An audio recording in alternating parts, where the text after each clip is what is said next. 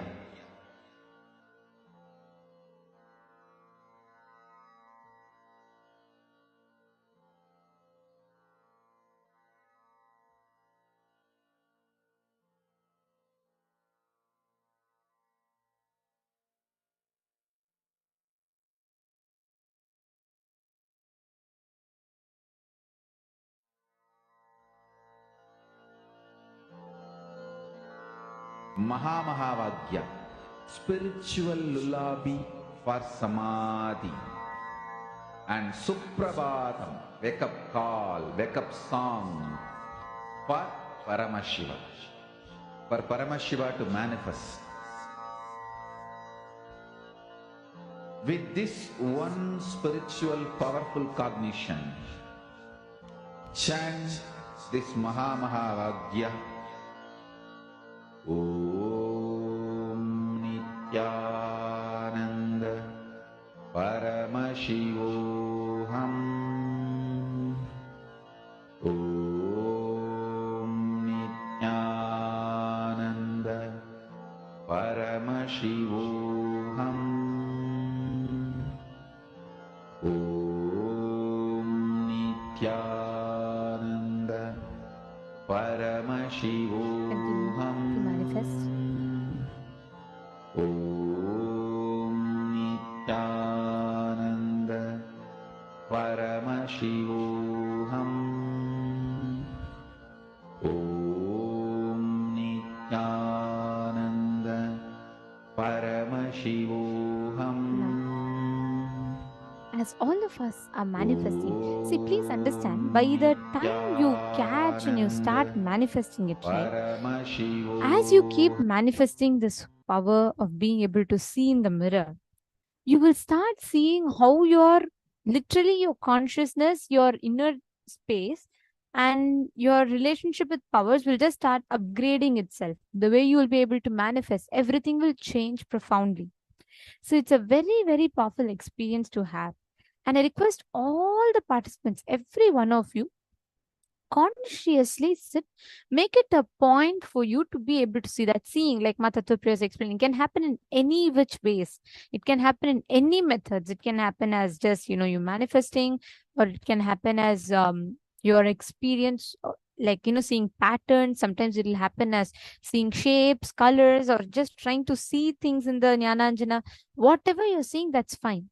But start with it. Don't be stuck to the cognition that it is not possible, it is not happening. Don't be stuck to those cognitions. Just go on manifesting, and you will see how you will start seeing clarity in like 4K view, HD clarity, right? So now, as all of us are manifesting, we're all going to be entering into the next, a very beautiful session. Talking about 11 genders, this concept of gender equality is always something that comes in a discussion, right? Feminism, what about feminism? What about LGBTQ rights? Everything. Hinduism had no concept of feminism. You'll be shocked to hear it. No concept of feminism. You know why? Because there was no concept of what is feminism? Bringing rights, equality to women. But there was no concept of putting another gender down to bring equality.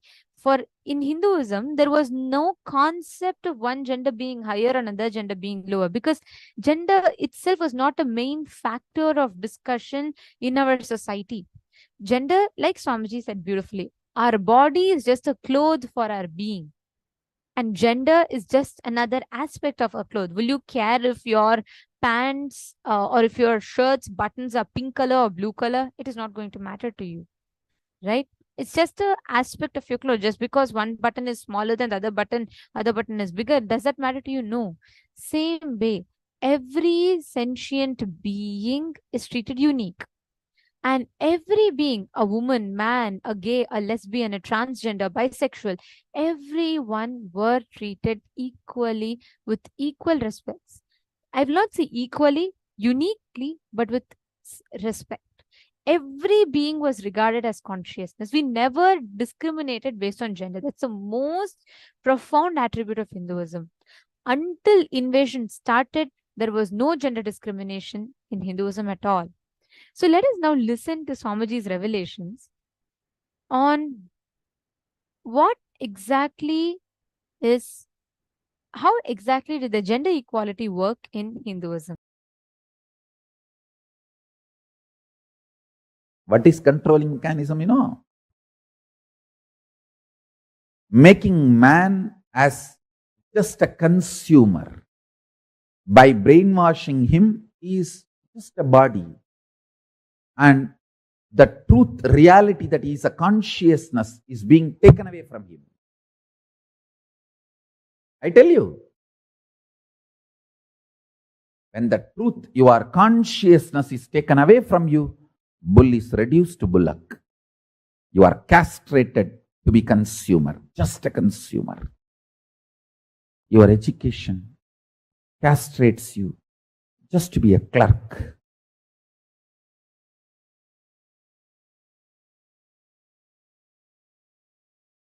Marketing monsters castrate you just to be a consumer.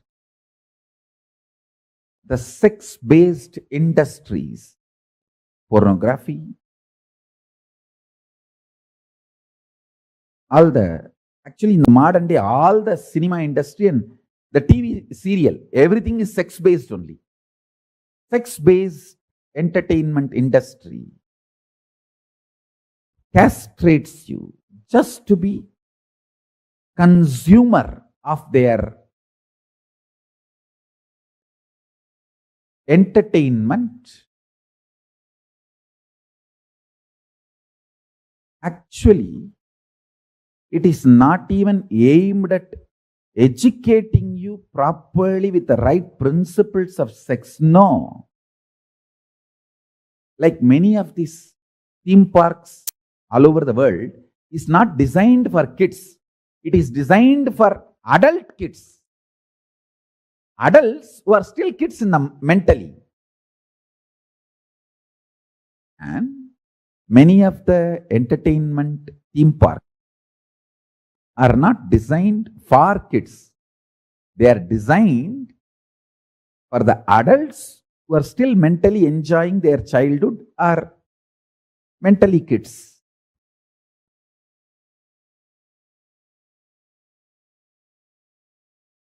Listen, same way, the sex-based entertainment industry is more focused on them being a masturbation value for you, not any educating or any useful for your existence. Their focus, the whole focus is just to be a masturbating value for you. That's it. Nothing more. Listen. Oh Hindus, wake up to all these conspiracies. These people who make the whole sex industry, sex-based entertainment industry, a masturbation value, nothing more than that. These guys go on accusing Kama Sutra of the Hindu tradition is sex perversion. Hey, Kama Sutra looks at sex with entertainment and enlightenment value. All three. Entertainment, entrainment, and enlightenment value. But the sex-based industries of the modern world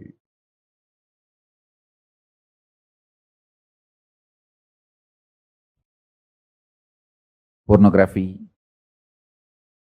the whole movie industry, and the TV serial, all of them, I can say one more clear word. They are not even interested in being entertainment or entrainment or enlightenment. They are trying just to be a masturbation value, enslavement value. How they can enslave you, that's all is their goal.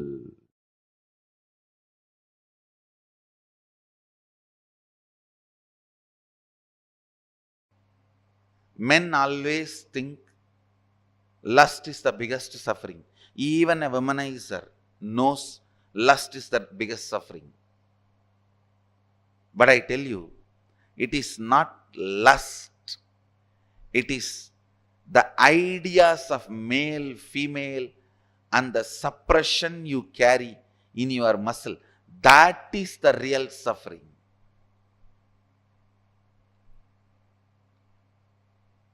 Even the idea, if you are a male, you have to conquer.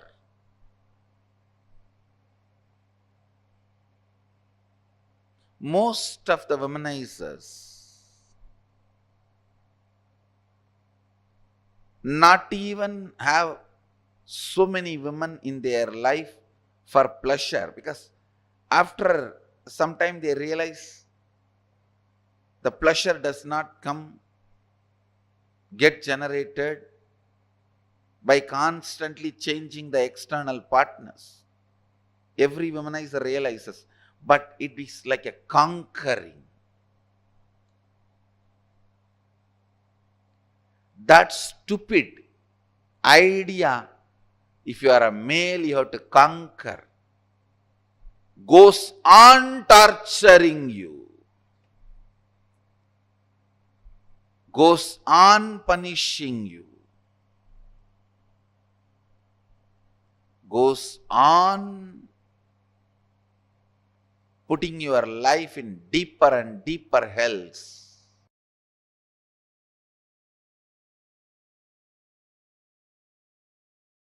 All Vedagamic truths leads you to absolute peace and powerfulness. Because every Upanishad starts with Shanti, ends with Shanti. We call it Shanti mantra itself. There will be always few lines with Om Shanti Shanti Shanti. It's called Shanti mantra. There are around 60 Shanti mantras throughout all the 4 Vedas, used in multiple places.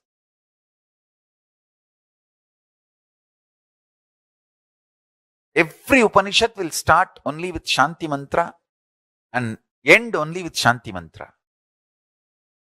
Because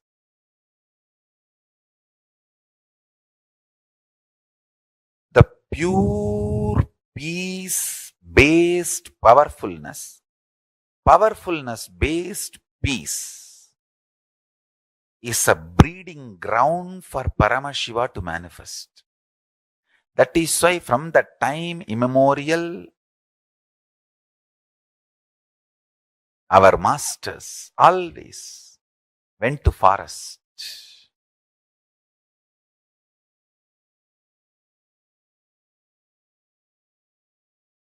to practice Shanti-based Shakti, Shakti-based Shanti.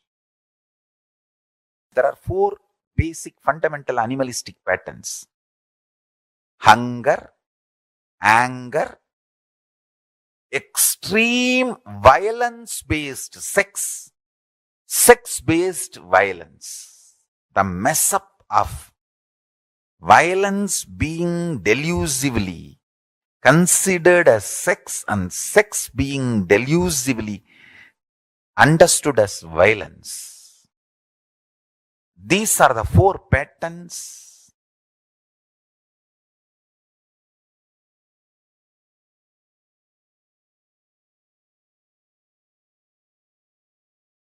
animalistic.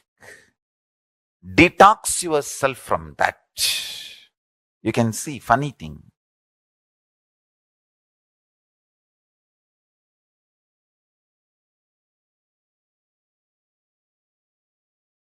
Violently raping is considered as sex, and the fighting seems to be more like a sexual activity. That is why the porn addicts enjoy this fight-based sex, sex-based violence, violence-based sex. one misconstrued as other and deluded into other, is animalistic patterns.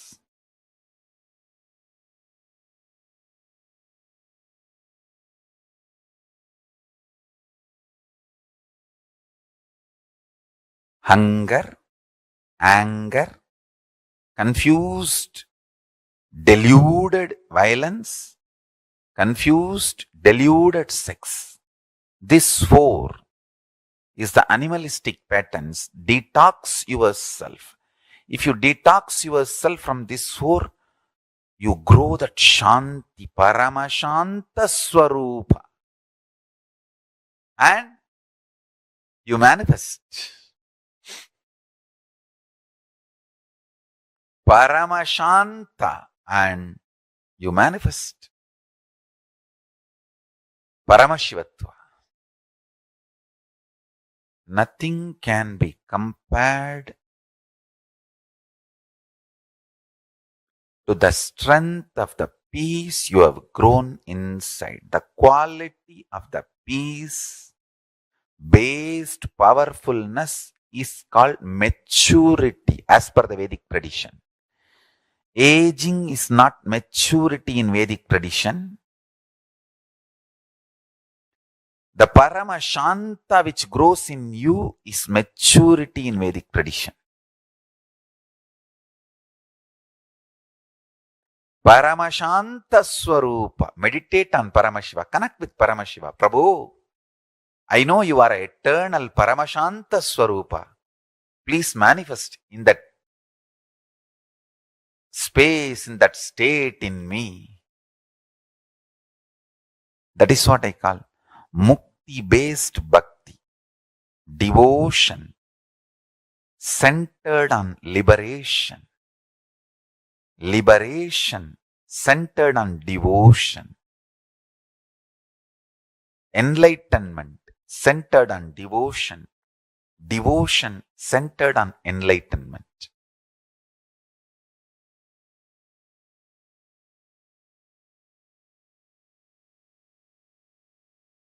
One important thing you need to understand. Why we disrespect body? First thing, we have the idea about beauty. We always have some model in our mind. So we try to become that model. When you have somebody as a model, you don't have a deep respect or love for your body. You don't feel comfortable with your body as long as you have some model. You try to become that model. You try to do makeup, or you try to behave, or you try to live like that model person. As long as you have model, you will not be happy unto yourself. You are beautiful to yourself. Why should you bother? Why should you care for some other model? If he is beautiful or if she is beautiful, it is for him, not for you. Your body is the closest mechanism available to you. Even if he is beautiful or she is beautiful, it is his body. It's not your body. Why should you have hatred to your body by getting attracted to that body? Most of the time, when you feel attracted to some model, you start hating your body. You also want the same kind of body. You also want same type of body. So naturally, you create tension in your body. From the young age, you are taught to become like somebody. You are given so many fantasies, so many ideas. You should look like this person, you should look like that person. This is the idea of beauty, that is the idea of beauty. The ideas about beauty enters into your mind and you start disrespecting your body. You start misbehaving with your body.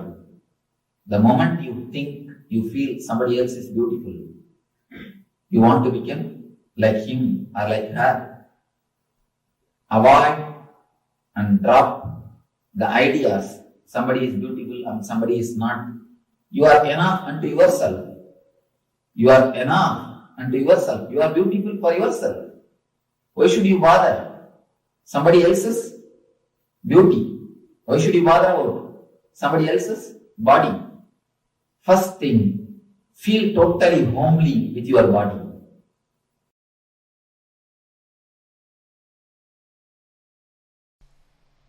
Sadashiva explains about beauty in Agama, in one place very beautifully expressed. Who is beautiful person? Many places Sadashiva does not use the gender, beautiful man or beautiful woman, no. Because we believe in 11 genders, he just says beautiful being. 3 qualifications he gives. The moment you see, you should be stunning. The eye should just pop up. Automatically the eye should expand. That's the first. Listen carefully. The moment you see, eye should just pop up. That's stunning. Second, the grace should flow in every action. From the moment of waking up to the moment of falling asleep, grace should permeate in every action. And every bhavana that person, the third point, every bhavana that person assumes. If you have to translate in a modern way, every dress he wears or every attitude he assumes, every aspiration he assumes, every bhavana, visualization he assumes, it should radiate beauty. These are the 3 qualifications he gives for a beautiful being. First, the moment you see, stunning, eye should pop up. Next, whole action, sitting, standing, dancing, eating, sleeping, everything should permeate that beauty, grace. Third, every attitude he assumes, means whether he wears jewels or dresses up or no jewels or any aspect, anything should fit. Even if these 3 qualities are expressed, don't be diverted by what is expressed. Look in who is expressing. Understand. Don't be diverted by what is expressed.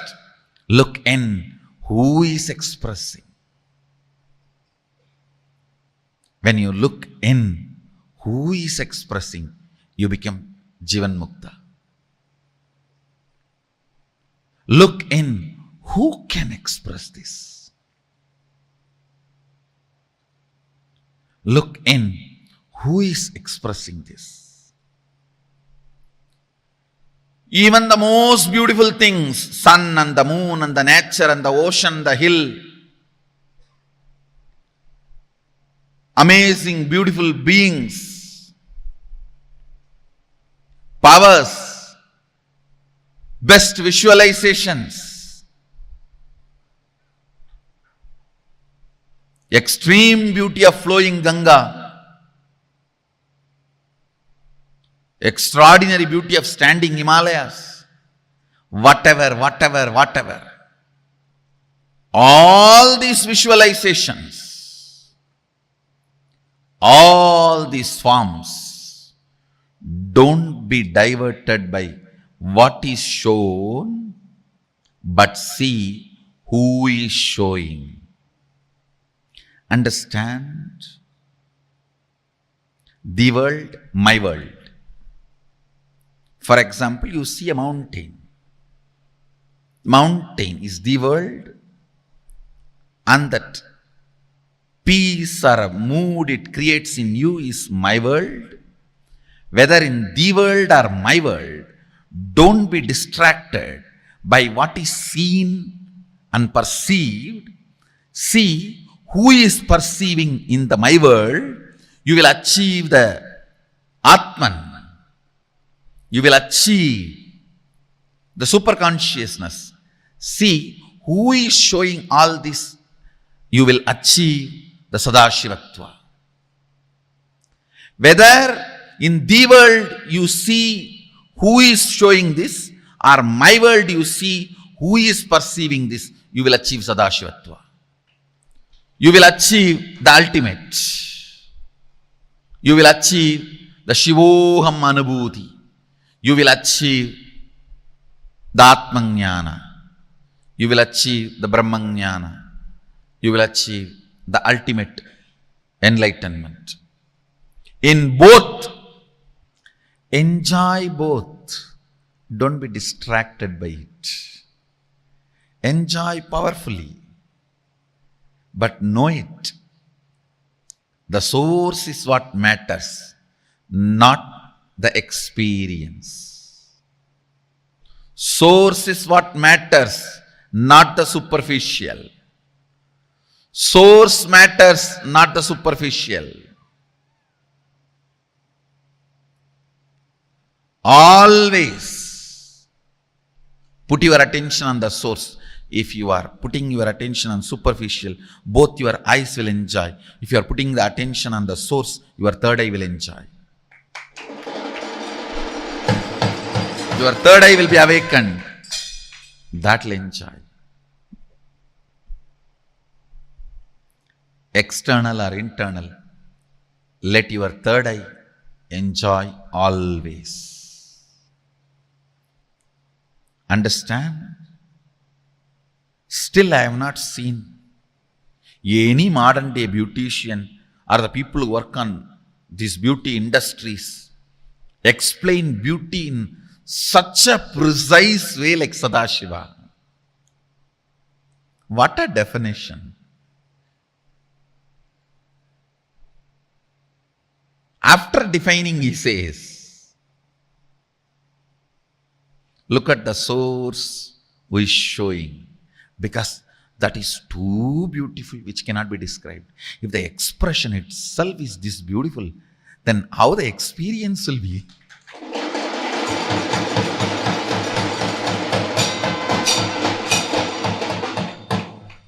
If the statement can be so poetic, how the state will be poetry? What kind of a poetry the state will be? If the statement can be so poetry, such poetry, how poetic the state will be? Or if the statement can be so poetic, at what level of poetry will be the state? So let all the glory, visualization, beauty you see in the world or my world remind you to the source. Remind you to the source. Remind you to the source. Viddhi netam yatitam upasate. Viddhi netam yatitam upasate. Listen. Listen. Yat chakshusha napashyati ena chakshumshi pashyati means not which is seen by the eye, but because of which the eye, the organ of sight, is able to see and perceive the scene. That is reality. Understand? Not which is seen by the eyes, but by which the eyes are able to see and perceive. Not which is seen by the eyes, but because of which the eyes are able to see and perceive. Listen, this has to get drilled into you. Not by which is seen by the eyes, but because of which the eyes are able to see and perceive. That which is seen by the eye, understand? That which is seen by the eye, not because of that. but because of which the eyes are able to see.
This is such a unique and a very, very powerful revelation by Swamiji.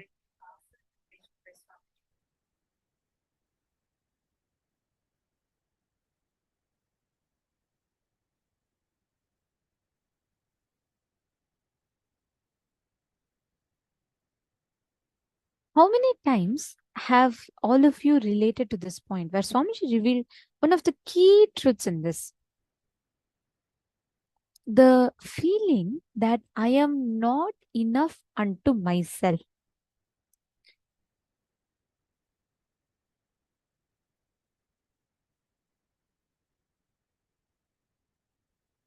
So many times, there's a very, very powerful revelation from Swamiji in understanding this, because many times we're all stuck with this cognition today. So many people look for that fulfillment, that statement from people outside giving the credits, saying that, why is it not like this? Why is it not like that? So many people look for these credits, right?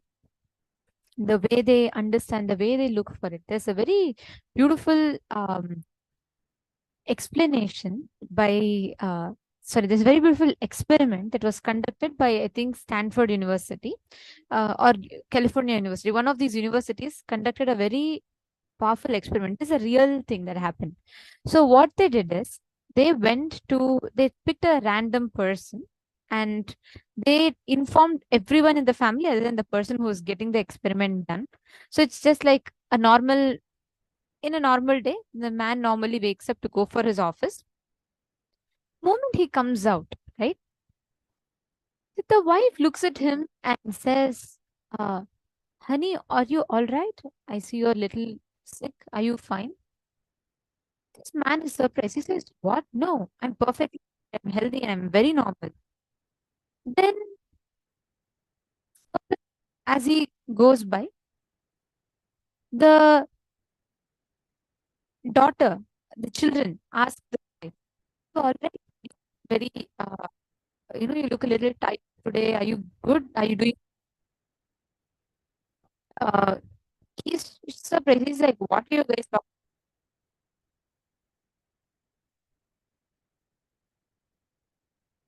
Oh, sorry. I think Ma Hongs was saying voice is breaking. Um, is this better now, Ma?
Is this better?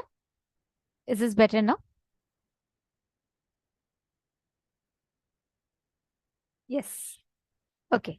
So coming back to this experiment. So what happened was, again, this man randomly, he's perfectly healthy office going man. Okay. He's picked up for this experiment.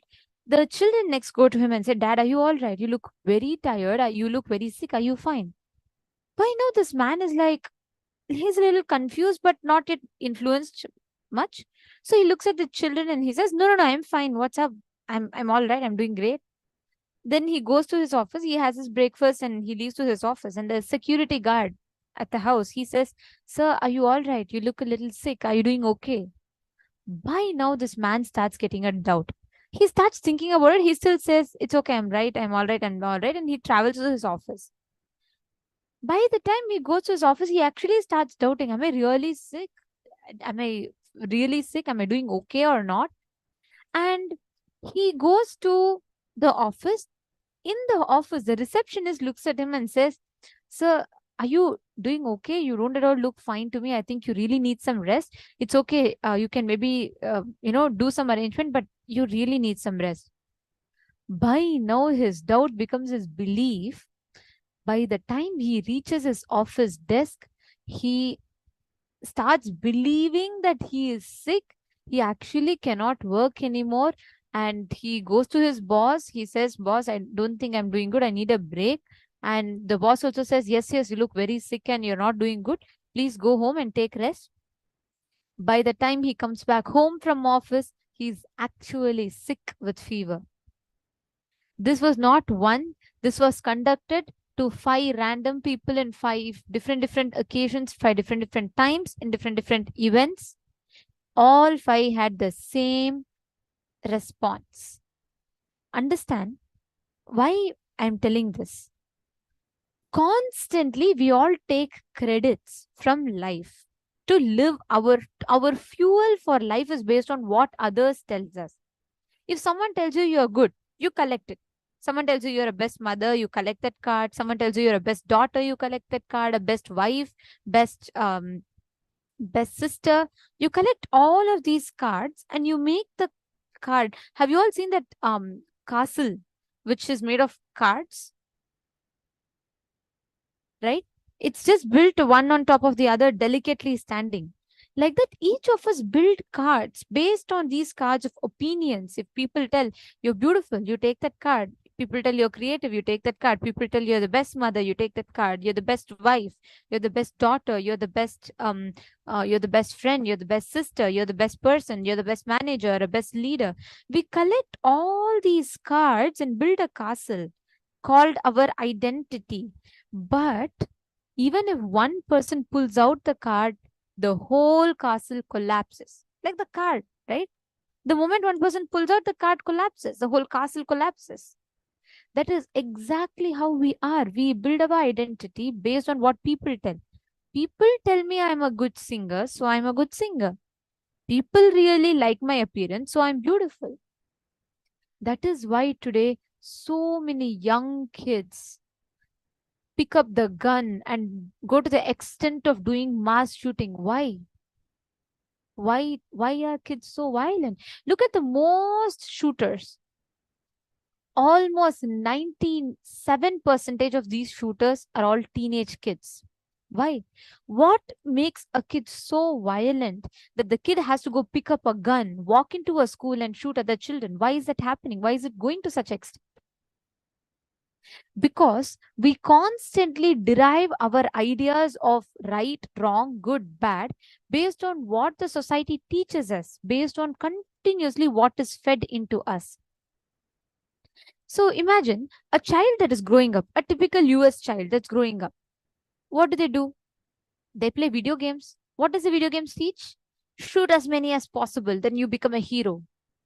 Now, as the kid starts playing, and it's not just the kid individually alone, right? There's so much of pressure, peer pressure.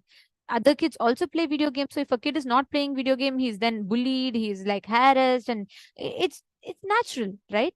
So when the kids, the whole group starts this, what is the video game teaching the child? Shoot, shoot, shoot, shoot others and win. What happens by the time the kid spends so many hours playing this? Do you think it has no impact? Of course it has. Even if you spend 3 minutes watching an emotional video, you cry. You spend a full day playing video games that will instigate your anger so much. Do you think it will not have an impact on you? Of course not. It will have an impact. Now, by the time the child starts playing with it, inbuilt, the cognition starts becoming so much that it starts believing that violence is the way to respond to life. It next time someone says something that irritates or triggers that kid, picks up the guns and shoots the people. Who's responsible for it? The society that we are creating for our children. And why am I telling about this? Because constantly we pick the cards, and Ma Hongs is saying many times it's these cards are not from others but from past success or failures. Exactly. Any cards, Ma, see, it's not just from others. We go on collecting it from different situations. Like sometimes you succeed, sometimes people are all very happy with something you do. You pick up a card saying, you know what, people enjoy like this. But what happens is, as long as your fulfillment about you is derived from an external situation, it is ephemeral. Today, if someone enjoys something you do, does not mean that tomorrow they're going to again enjoy it.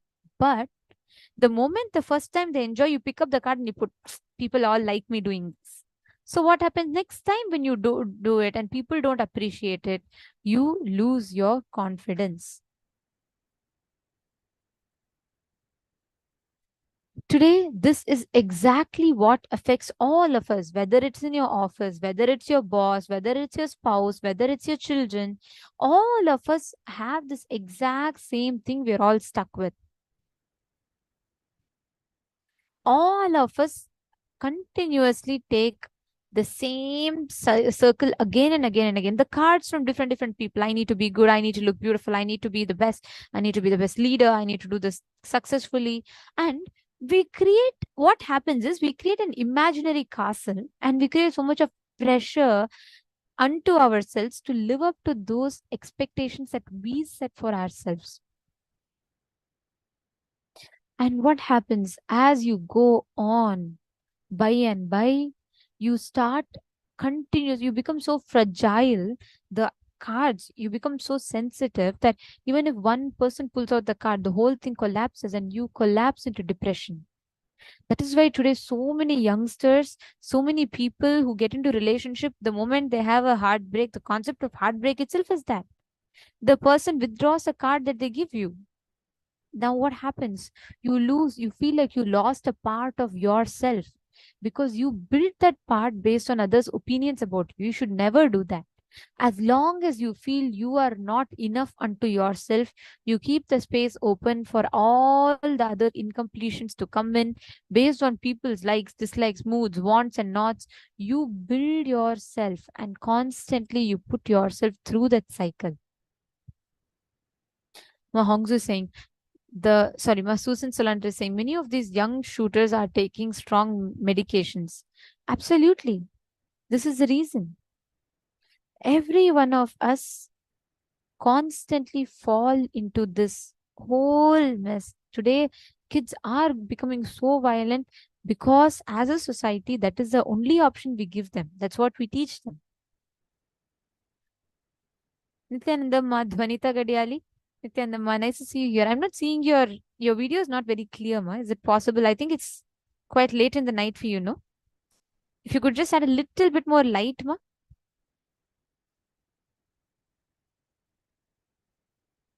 Now, every one of you see, where all do you build? How do you define yourself? Let me ask you all a question. Can each of you close your eyes and see what exactly do you define yourself as? Can every one of you post in the chat? How do you define yourself? Like, for example, you say, you know what, I'm a very good manager. I'm a very sincere person in job. I'm a very, very courageous person. I'm a very sweet person. I'm a very friendly person. I'm a people pleaser, or I'm a very confident person. I'm a very meticulous person. Now, can each of you please write down how are all the things that you define yourself? Can I ask everyone to post it in the chat? Based on what do you define yourself as? I am beautiful. I'm intelligent. What are the tags that you have given into yourself? Can I request every one of you to type it out? You all can share in the chat if you're comfortable.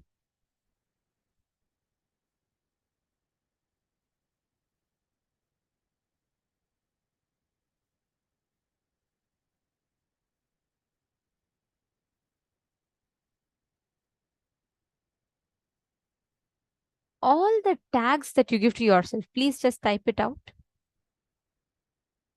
Okay, I'm a friendly person. Okay. Come on, everyone. Ma Sonia, Ma Ilka, Ma Mohini, Ma Gurmeet, Ma Kareen. Okay, so Masuda Dandapan is posted. People define me as I'm more friendly, more kind, more lovable. Okay.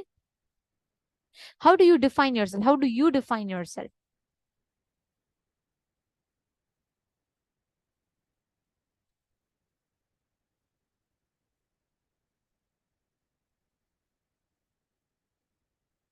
Post all the definition, the tags based on which you define yourself.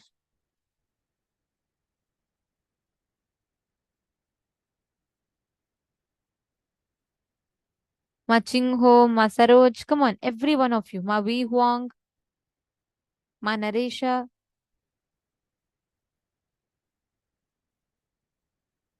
Okay, I'm empowering, a rebel. All right.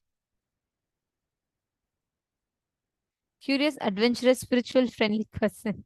Okay, Ma Sonia, Ma Bhavna Parmar. Okay, I'm a sweet person. a strong person, Vani Goyal, an introvert.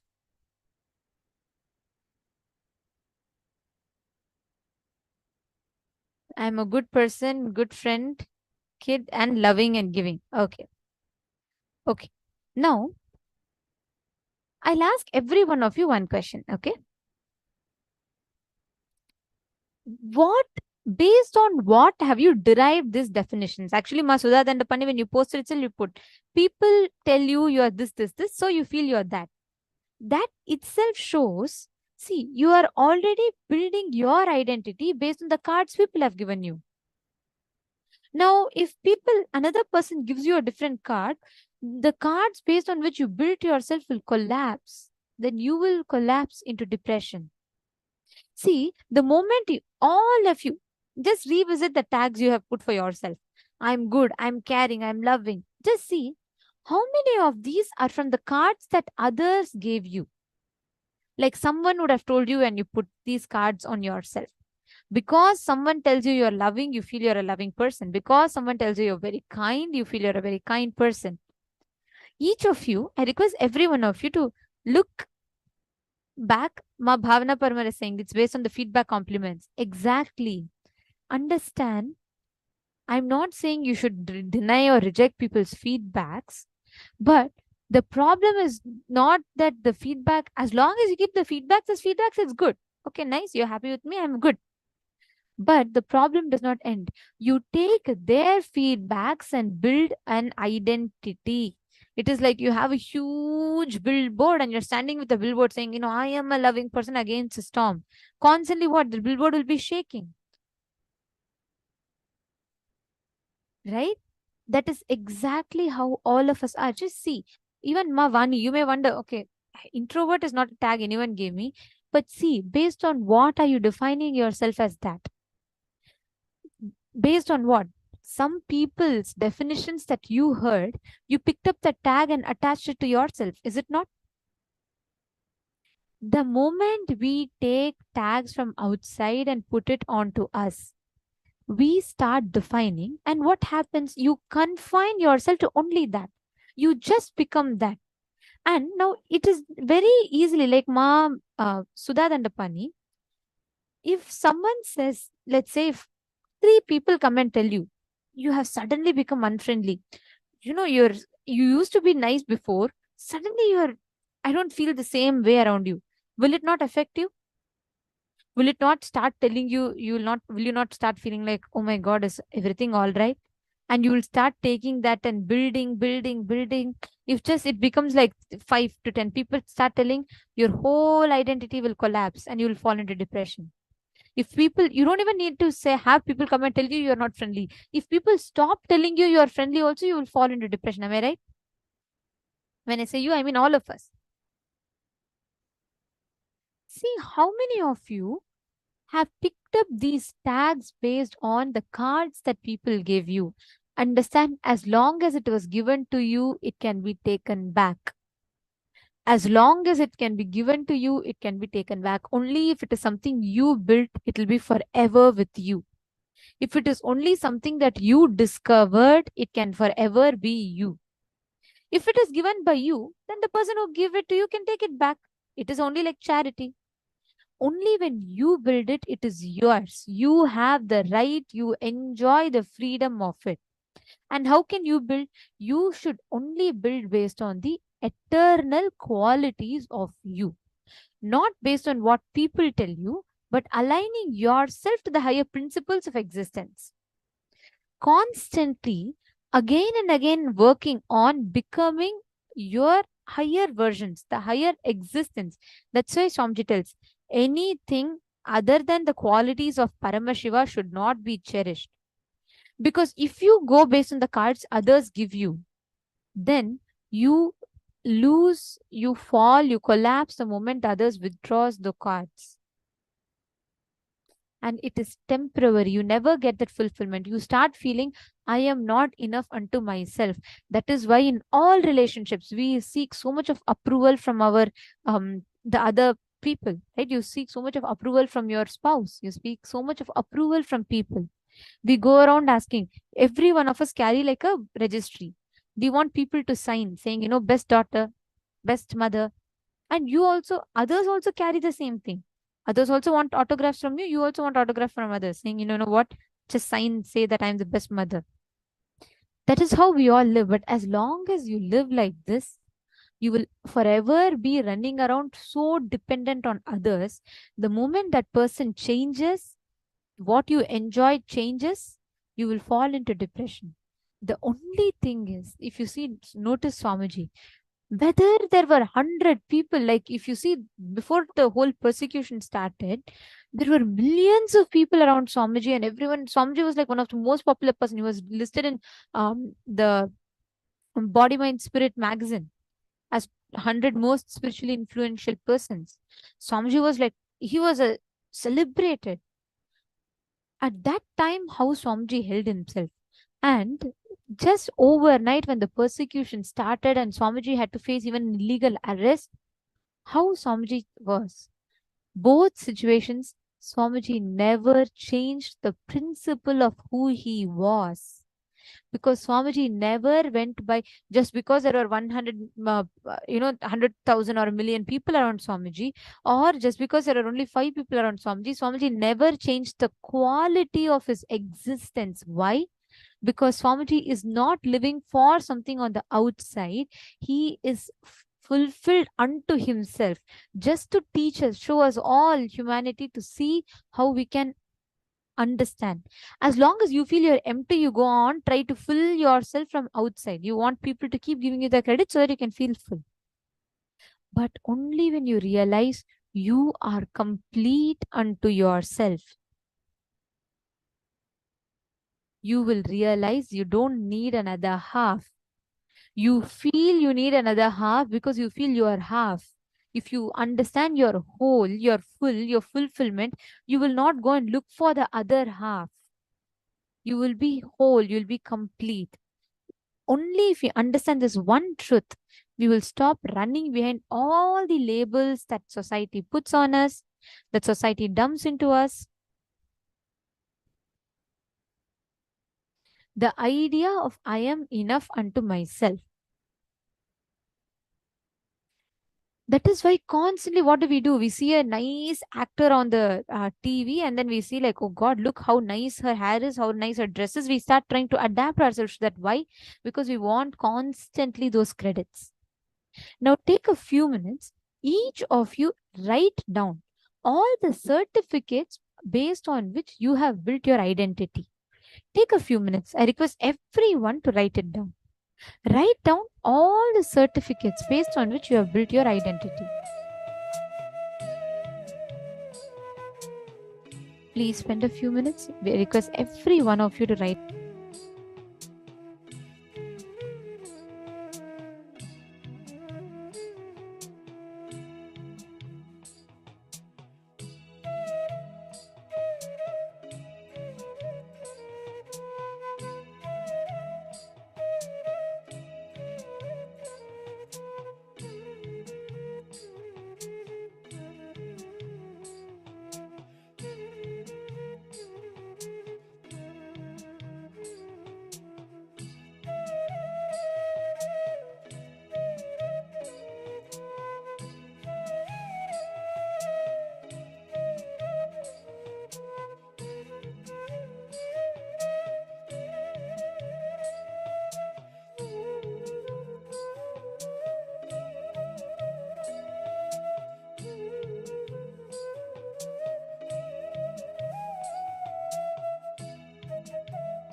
So please continue.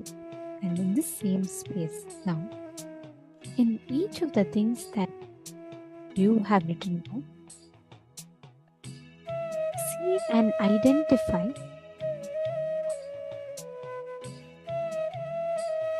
which all are the things where you have taken these cards and decide to completely drop it and complete it. And in the same space, let us all enter into the power manifestation session.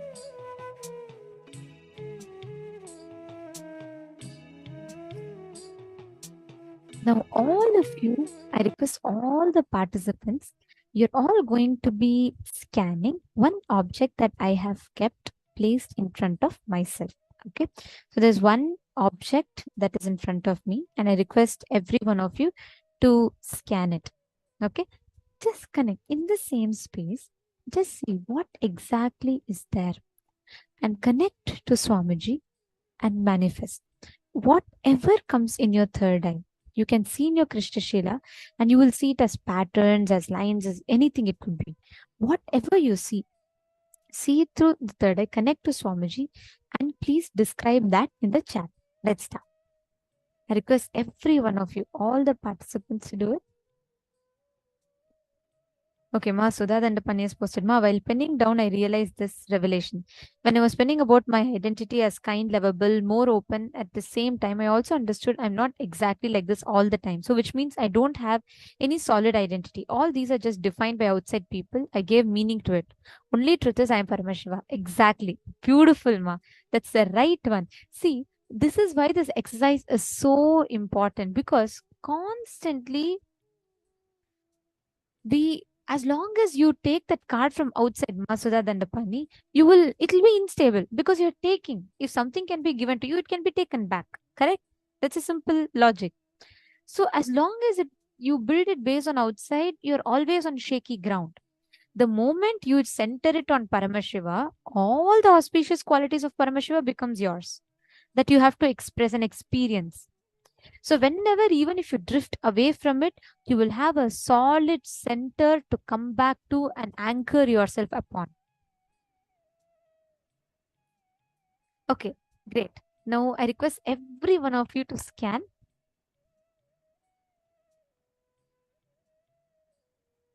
Please scan and identify. There's one object that I have kept in front of me. So I request all the participants to please scan, identify what exactly is the object that I have kept.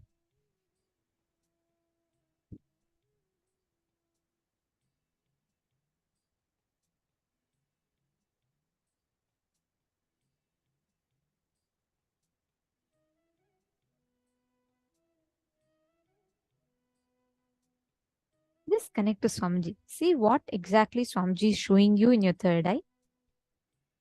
Chant the Mahavakya. And I request everyone to have the Krishna Shila with you, and please see it on that, whoever have. If you do not have the alchemy products, don't worry. Today during the darshan, Swamiji will be energizing it. So if you already have, please keep it ready.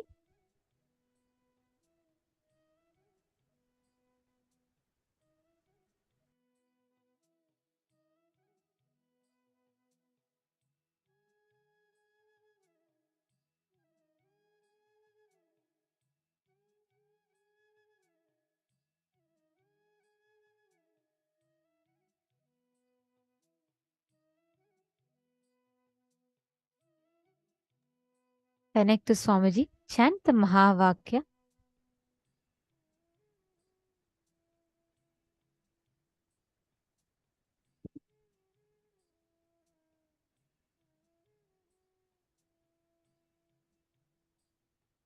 Intensely chant the Mahavakya, you will be able to see it appearing in the Krishna Shila. Actually, you will see it as patterns.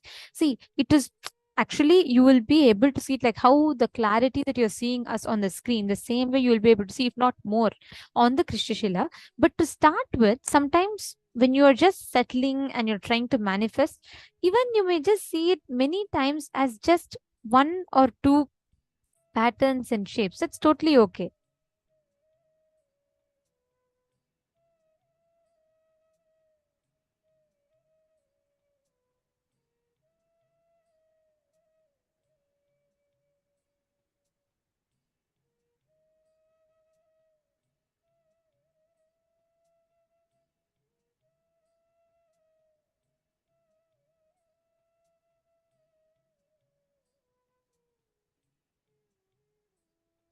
Chant the Mahavakya continuously. You will be able to clearly see, and whatever is appearing to you, just post that. Keep describing that in the chat. Whatever shapes you're seeing, keep describing that in the chat. Come on, all of you scan. Connect to Swamiji, chant the Mahavakya.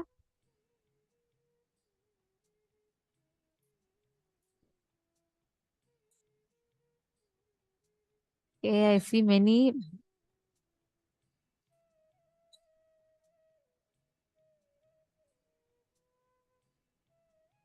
Marine, you should not ask me if it is, what is it that you're seeing? See, even if you don't know the name of the object, it's totally fine.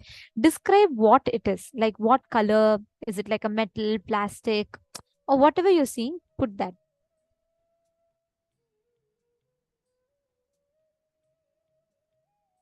Just go on.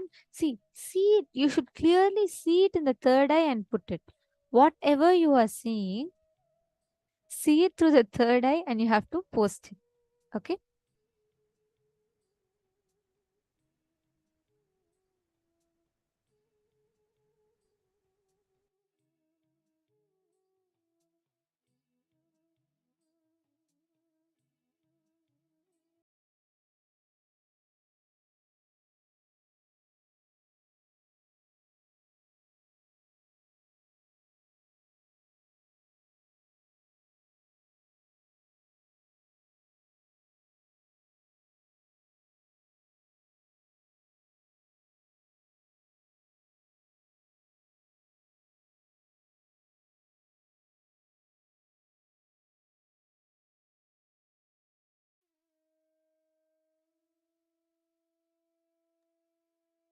Continue scanning.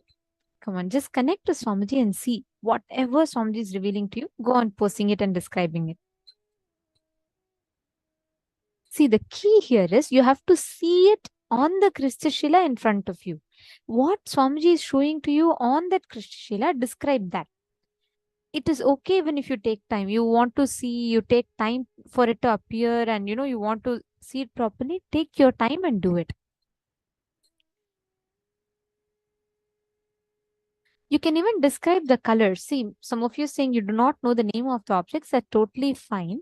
Just describe the colors.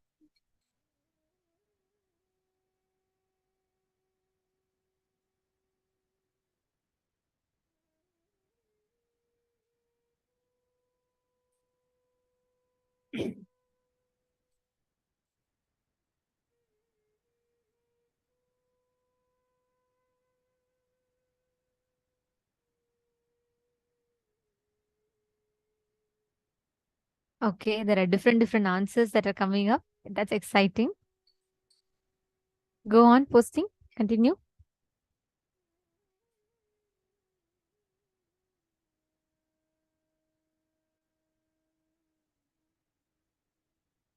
Come on, Ma Vani. You should also scan. See, manifesting power should never be missed, because power manifestation is the key for you to cognize all the truths that you internalize to make it as a part of you. So never miss power manifestation.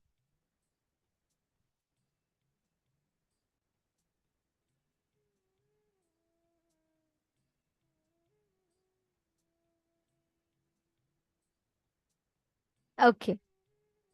I think now it is time to verify. Okay, people have posted wristwatch, spindle. Some people have posted tiger, lion, cow. Okay, pen, books, then flower, magenta color, red. Okay, metal, right? Okay, something round.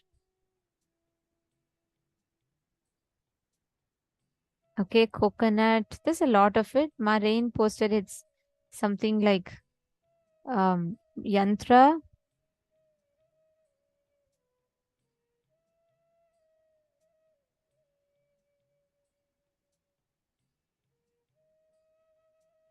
Wow. Okay. Hard metal, shiny brass, mobile handle, Shivalinga. Okay. Great. Ma Aidin Lemos and Ma Sonia Rao, both of you have manifested spot on. The object that I kept in front of me was a metal bottle. It's not a metal, it's a copper bottle. So this was the exact object that I had kept in front of me. You all can see this was the one that I was having. So many of you scanned it right. Actually, Ma Rain, I think you saw this and then you thought it is a yantra and you were saying it as a yantra. So it's the object that I was keeping, holding in front of you all, for all of you to scan, was a copper bottle. This one. So this was the object I was holding for you all to scan. Now Ma Rain is laughing. She's like, yes, yes, yes. I saw something like this. Okay. Ma Sonia and Ma Irene Lemos, both of you have manifested. That's spot on. Excellent. Both of you have put metal bottle. Great. Now, as all of us are understanding about it, now we are going to be entering into the next session, a very important one, where we are going to be understanding about the Varna Ashrama Dharma, the misconceptions about castes and the caste system in Hinduism. Let us listen to the revelation. Our DNA is unique to each of us. The imprint of our higher self is held in our DNA. We carry our lineage from other planets and other areas of universe in our DNA. The imprint of our earthly ancestral lineage is also held within our DNA.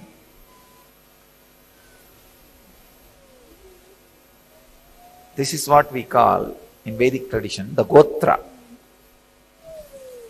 Which Rishi's Gotra you belong to, we say. The Gotra is your code of other living spaces components of other living spaces which is in you. That code is the Gotra. If you say Bharadvaja Gotra, the energy and experience and the DNA Bharadvaja represents is there in your body. And you can access to those energies very easily. If you take up the mantras and spiritual practices delivered by Bharadvaja, immediately you can decode your DNA and the Akashic records can open.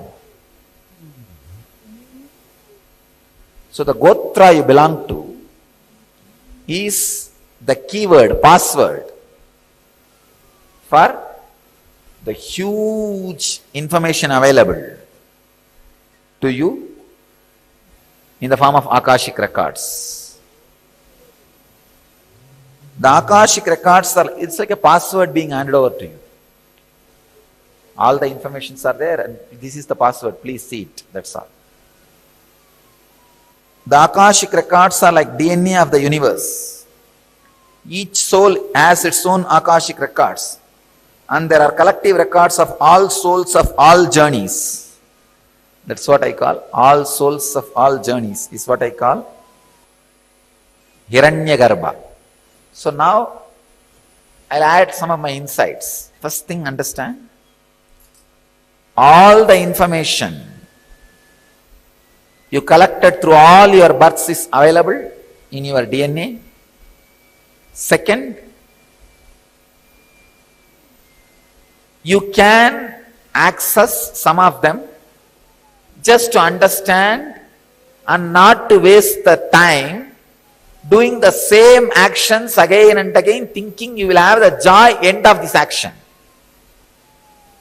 See, it's like if you have done certain action and you did not receive the joy which you wanted, and if you forget that you did that action and did not have the joy, you will be trying it again and again in various ways. But if you remember, you did this action, did not have the joy, you will not try it again. You will not waste your time on it again.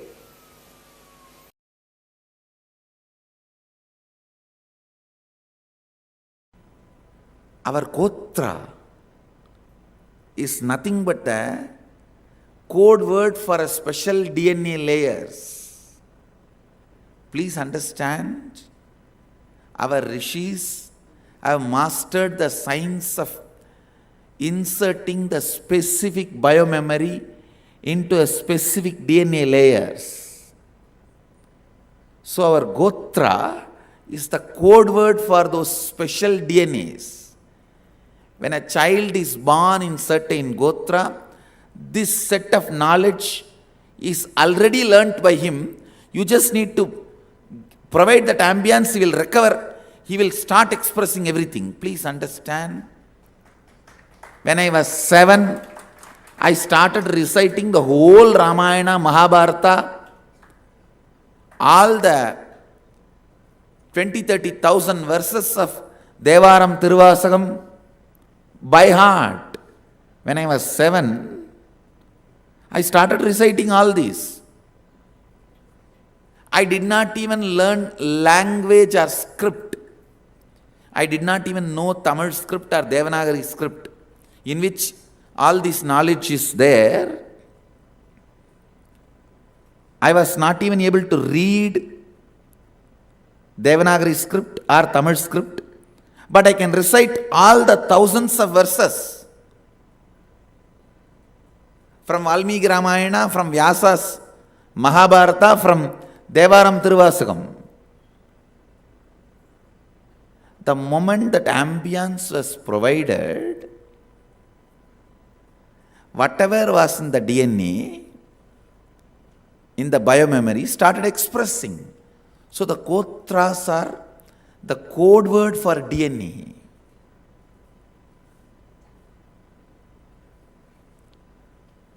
Stealing our women was the worst stealing done.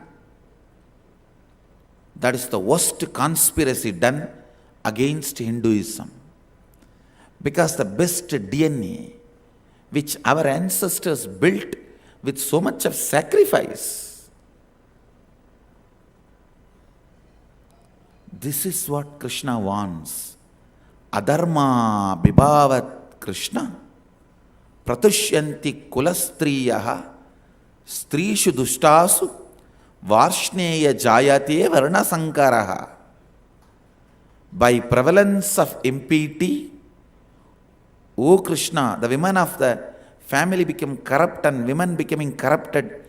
O Varshneya, there arises intermingling of castes.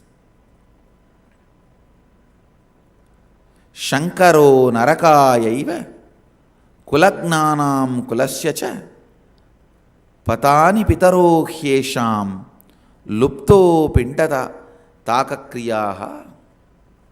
Confusion of caste leads to hell of the slayers of the family, for their forefathers fall, deprived of the offerings of the pinda, the rice ball and water.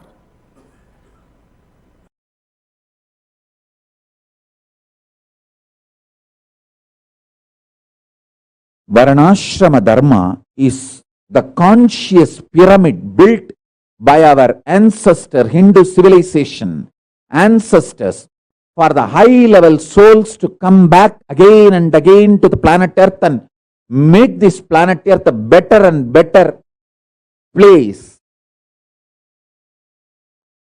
Expertise in every field is consciously stored in the ecosystem of Varnashrama Dharma. A Brahmana who comes back again and again in the Brahmana family becomes expert in the knowledge of Vedas. A soul which comes back again and again in the family of Vaishya becomes expert in administering the economy and keeping the society rich. The soul which comes back as a Vaishya in Vaishya family again and again keeps the justice. He masters the science of keeping the justice and keeps it intact.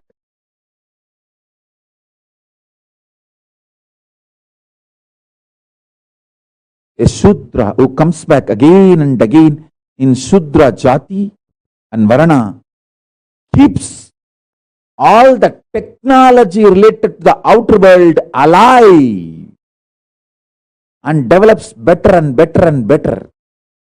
This Varna Ashrama Dharma keeps the enlightened order of the world alive. The enlightened order of the world, sovereign order of Kailasa, is Varnashrama Dharma. It's a great science.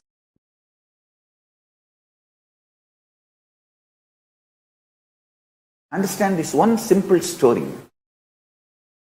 A small kid goes to Guru and asks the Guru, please admit me into the Gurukul. And Guru asks, which community, which Varna you are from? Not caste. Understand? Which Varna? There's a big difference between community and caste. Big difference between Varna and Jati. Which community you are from? Which ecosystem you are from? He says, I do not know my father's name.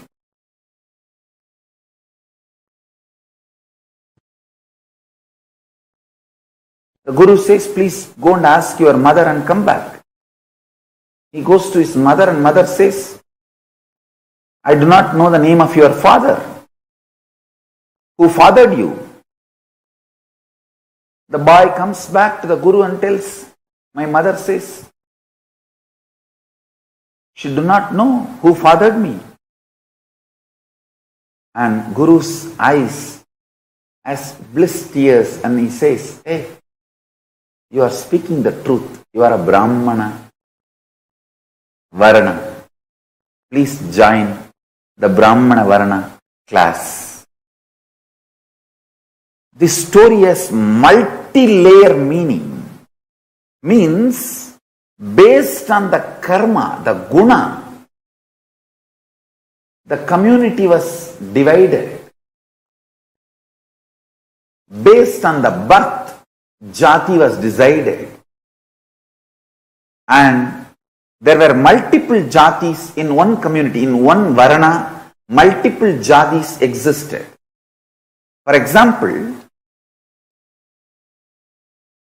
the Brahmana varana, Kshatriya varana, Vaishya varana, Shudra varana had multiple jatis inside. The Brahmana varana had multiple jatis inside. For example, in the modern day,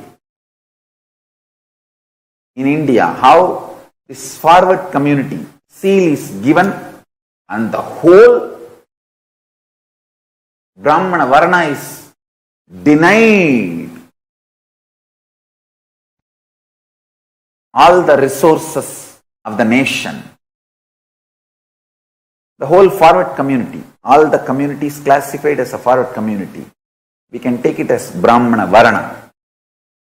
Understand this very important thing. Brahmana varana is not just one Brahmana jati. Multiple jatis were part of that varna. So varna is different, jati is different. There were many people who were doing the job of the Brahmin of teaching. The knowledge were added as part of the Brahmana varana. Brahmana jati might have predominantly done the job, but Brahmana varana is not Brahmana jati alone.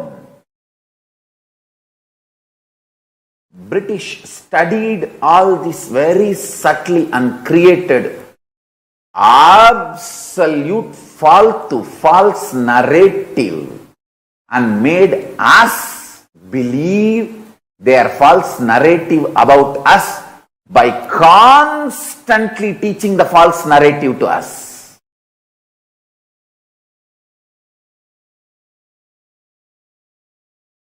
Understand? Vaishya varana is different and Vaishya jatis are different. Jatis are usually from birth. Varnas are usually based on karma. Multiple jatis unite and become one varana. Same way, the ashrama dharma. I tell you, even Hindus do not study fully, and of course, unfortunately, this mass media cult and entertainment cult, so much of misinformation. Misinformation is not because of the ignorance, very cunningly, strategically developed misinformation, hatred, poison, vomited on Hindu varnashrama dharma. I will set a model varnashrama dharma in Kailasa and show to the whole world this is the best social structure.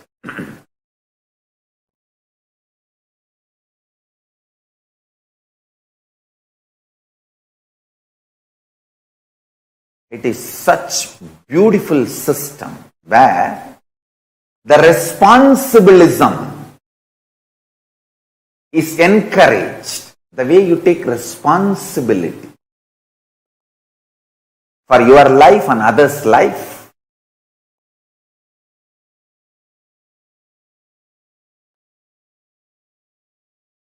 Decides your varna and ashrama.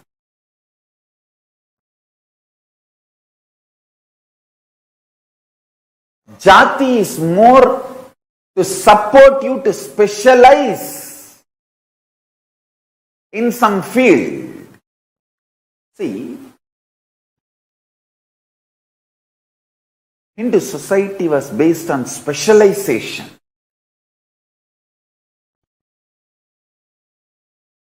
A Brahmin specializes in that knowledge. So yes, all the updated understandings and specialization in that field, he specializes everything related to past and updated current understandings and knowledge and new research and discoveries in the field of teaching. So naturally, anyone goes to him, gets the best in that field. Same way the Vaishyas, Kshatriyas. So the family by birth gives you specialization due to the ecosystem prevalent in the house and workplace. And then you can choose your varna. Understand? Brahmins were also working, Kshatriyas were also studying, Shudras were also teaching. It's all absolutely interdependent. An amazing resource distribution. Only these four are resources: land, knowledge, wealth, weapons of a society. So, wealth was vested with one varna, knowledge was vested with one varna, land was vested with one varna, weapons and power was vested with one varna, and all of them are interdependent.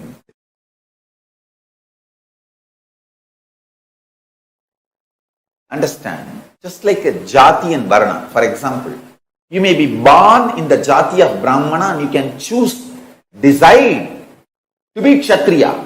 Nothing wrong.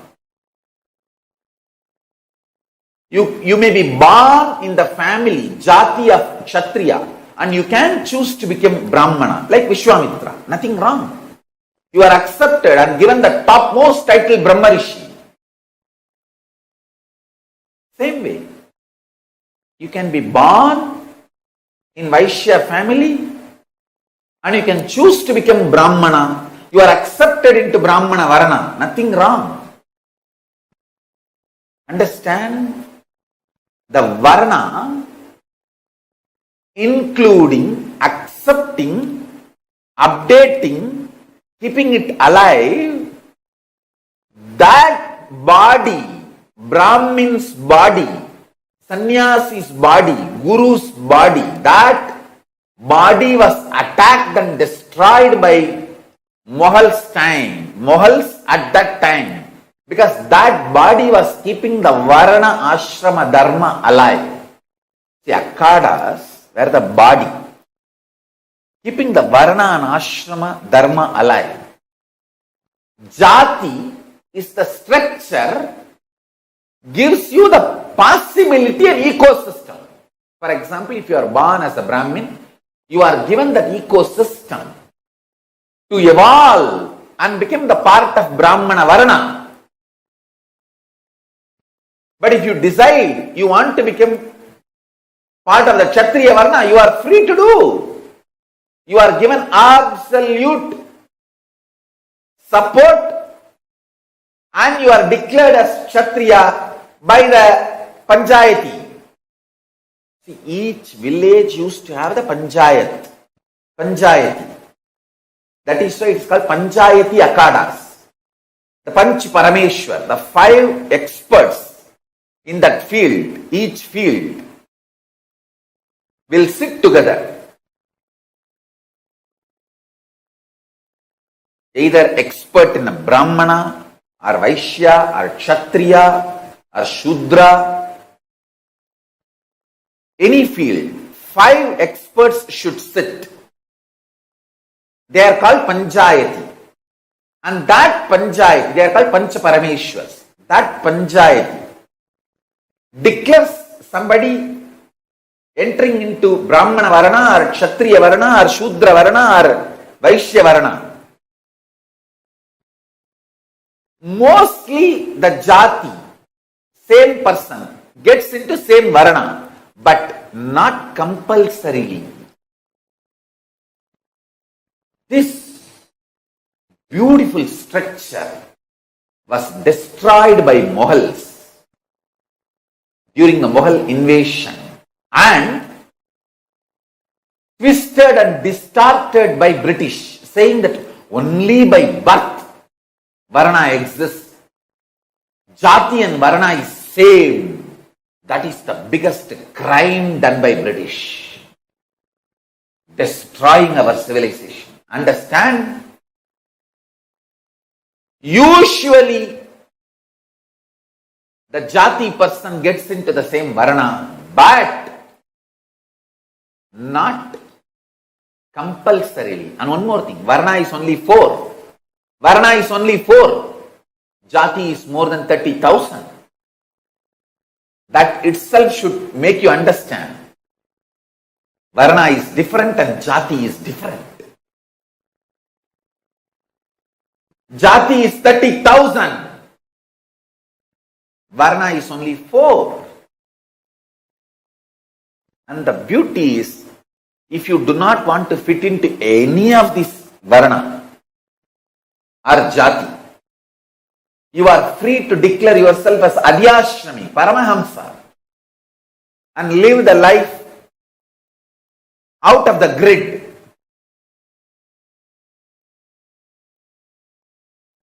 You can just be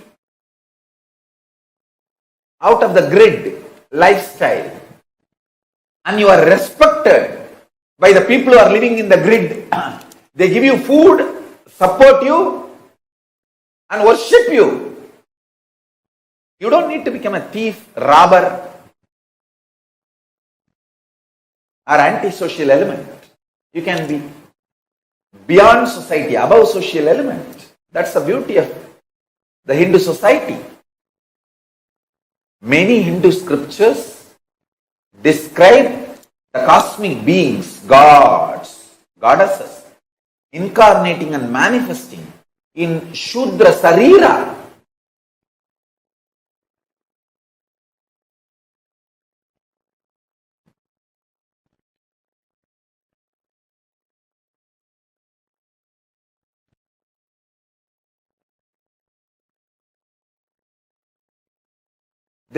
I can give you tons of reference. Shudras by jati became Brahmana by varna. Valmiki, Vasishta, Shudra by jati, but Brahmana by varna. If you choose to become Kshatriya, all it takes is 3 seconds. Conscious decision, declaration, and Panchayati Pancha Parameshwar approving. You are a Vaishya. You can just unclutch and fit yourself into the next gear. You may be an amazing Shudra, master of agriculture or carpentry or goldsmith or any physical working. By jati,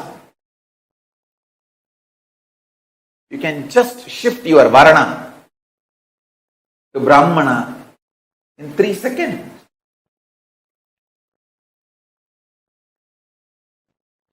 Understand? There are tons of evidence.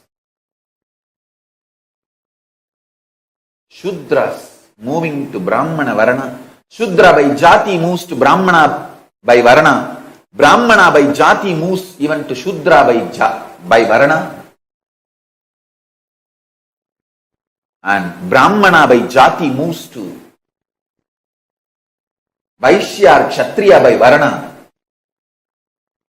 Vaishya by jati moves to Brahmana or Shudra by varana. I want my kids to understand jati and varna is not wrong. I want my kids to understand Untouchability is not wrong. Hey, what are you doing now in Corona's time? Social distancing. Our Hindu rishis prescribed the same thing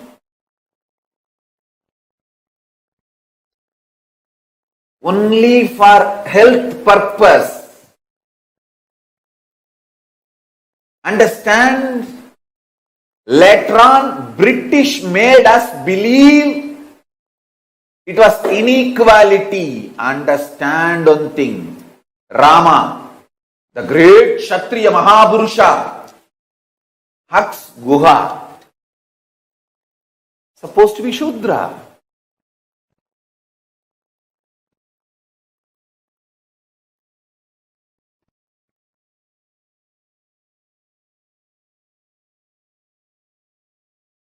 Understand? Hindu Brahmana Varana, Brahmanatva. Knowledge based section of the society which collects the knowledge, keeps the knowledge, does more and more research and development and transmits the knowledge to the next generation of every field. Brahmana Varana. I tell you again and again, Brahmana Jati alone is not Brahmana Varana. Brahmana Jati is given the ecosystem to become Brahmana Varana, but other Jatis are not denied freedom to become Brahmana Varana. Brahmana Varana is different and Brahmana Jati is different. Don't be exploited and lose confidence over the Hindu traditional Varnashrama Dharma because of the wrong narratives told to you by the anti-Hindu racist terrorists and anti-Guru Hindu mafia and gangsters. Read the original Shastras. Jati is given the possibility to enter into that Varna, but other Jatis are not shut or stopped becoming one Varna or evolving to another Varna. Understand? So the Brahmanatva, Brahmana Varanas is absolutely life positive about the knowledge. That is why the Brahmana Varana never makes money out of their knowledge. Making money out of the knowledge is banned in Hindu tradition, in Hindu economy. Because Paramashiva knows the moment you start making money out of knowledge, even the quality of knowledge can be compromised.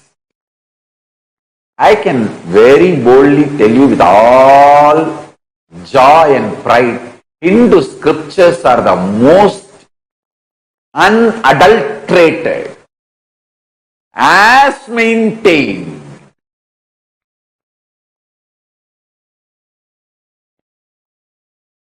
as purely as it was uttered, revealed in the beginning. The Vedas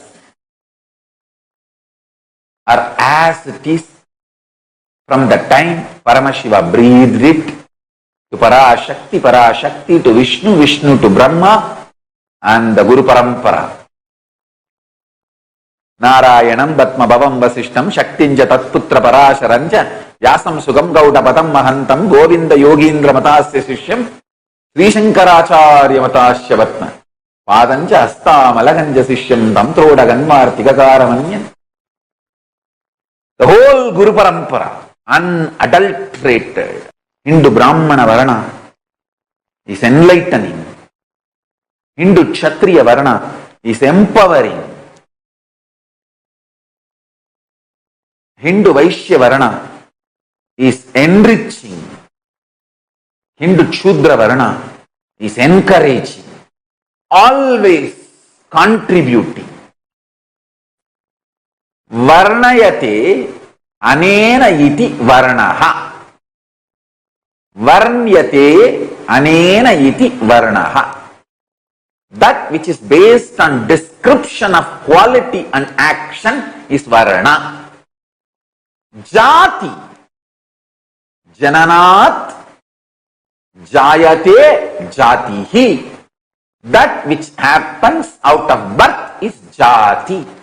So, Brahmana jati, Brahmana varna is two different things. Brahmana jati is given the possibility ecosystem to become Brahmana varna. But just by jati, he doesn't get the varna. And any other jati is not denied to become Brahmana varna.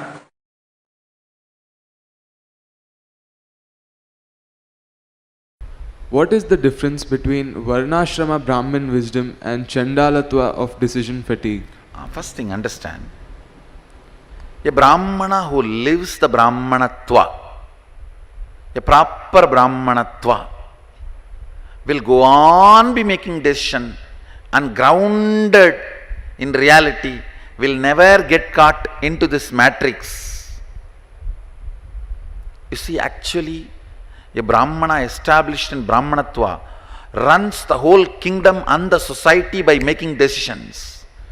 But he cannot even afford to think he should be pampered. That is why he is deciding to live in poverty forever and sambhavana forever without charging or making any money equivalent to his services. Understand? The moment a Brahmana decides his service is equivalent to certain money, and he himself starts believing he is no more a Brahmana, he is Chandala, he will develop decision fatigue. He will develop decision fatigue.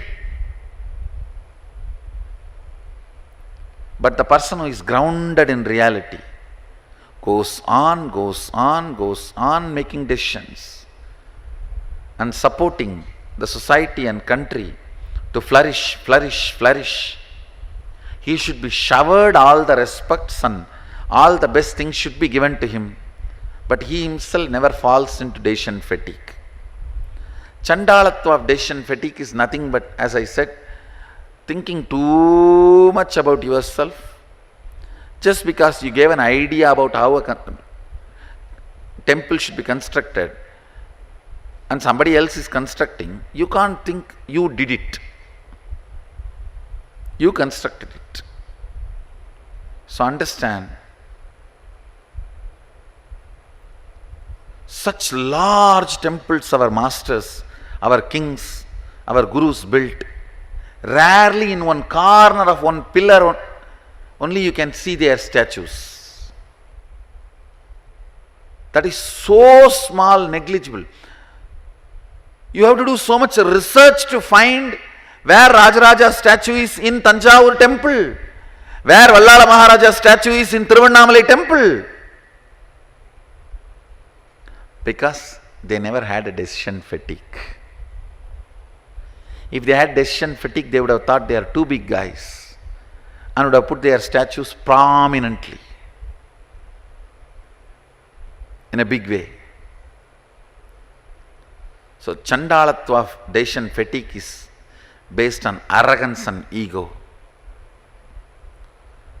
Varnashrama Brahmanatva is based on grounded reality. If a Brahmana did not do his job, he should be educated to do his job, not that he should be destroyed. No, he should be supported and educated. If a Vaishya is not doing his responsibility, he should be supported, not that he will destroy the whole system. No. If a Kshatriya is not doing his job, he should be supported. Varnashrama Dharma Brahmana is a torch for the society. Chandalatva fellows are torture for the society.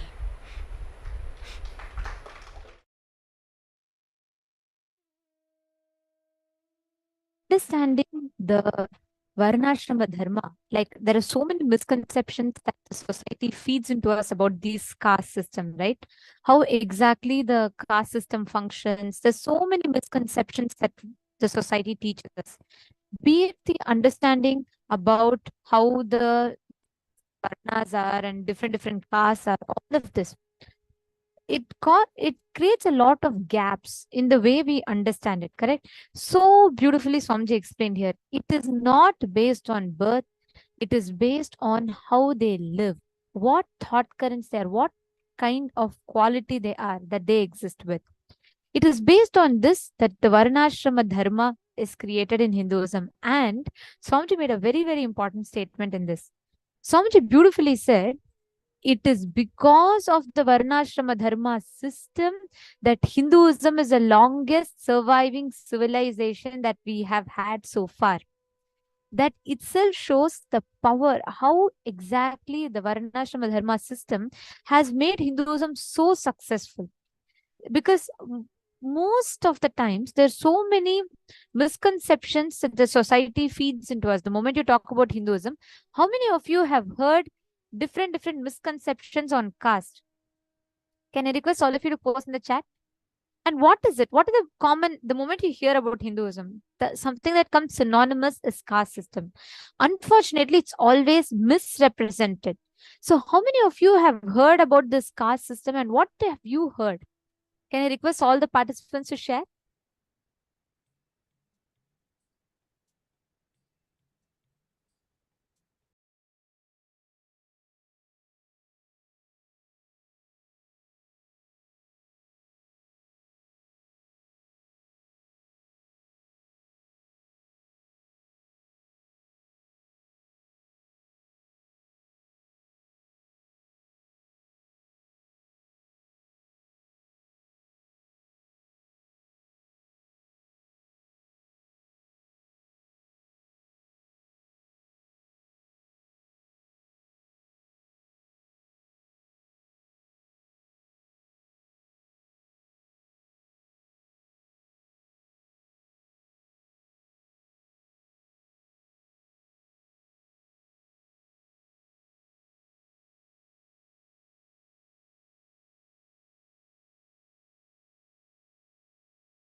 Yes, you all can post in the chat. Okay. They marry in their own caste. Yes, I've heard Hindus can only marry someone from their own caste. Okay. And I know also, I know that also women as goddesses and gurus have also gone away because of Western influence. Devi says she's also a guru when she comes to earth and possesses and pleases people. As Shakti saw her manifest a ceremony and she said, I am guru too. Beautiful. Caste system oppresses people. Many, many years ago in India, the Shudras were not allowed to go to the temple. By perception is that the caste system is used by the higher caste to oppress the lower caste. Exactly. So many of you have put, what are the common misconceptions? Understand, it is a misconception. Do you know why? In the Hinduism has given such a beautiful societal structure, which is why to this day, society, the Hindu civilization has been the longest successfully surviving civilization on planet Earth. The very fact about, you know, the very lie that is being spread about caste system is used to oppress people is, it's extremely, it's like a misrepresentation. It is like telling, oh, laws are all created for you know, people to escape from being arrested. No. Does that make sense? No. There are some people who play with the loopholes in the law, but that does not mean the justice system is wrong. There are certain people who try to break the rules of the law. That is exactly what happened, because after invasion started, the caste system started getting destroyed. People started losing the signs of how, based on what the split is. It became more power centered. And after the Britishers came in, after the Mughals invaded, then the caste placement of the caste system completely got messed up. And naturally, what happens? People suffered. But very, very systematically, very cunningly, the whole blame was put on the caste system. And to this day, anyone based on the caste system, every one of them like carry so many misconceptions about caste system. That is what most of us are stuck with. That is what most of us just are carrying as misconceptions. Google and see. When to this day, we all see so many misconceptions about caste system. Okay, Vaideki is asking, Ma, when Shudra moves to Brahmana, which jati would they move to? As each Brahmana jati wouldn't allow to maintain their lineage, as intermarriage would disrupt the knowledge transfer. Please clarify. Just to give you an example, Vishwamitra, he was a Kshatriya. Vishwamitra was a Kshatriya, was a king who had the sin of, like, he was a great king, and he kills multiple Brahmins.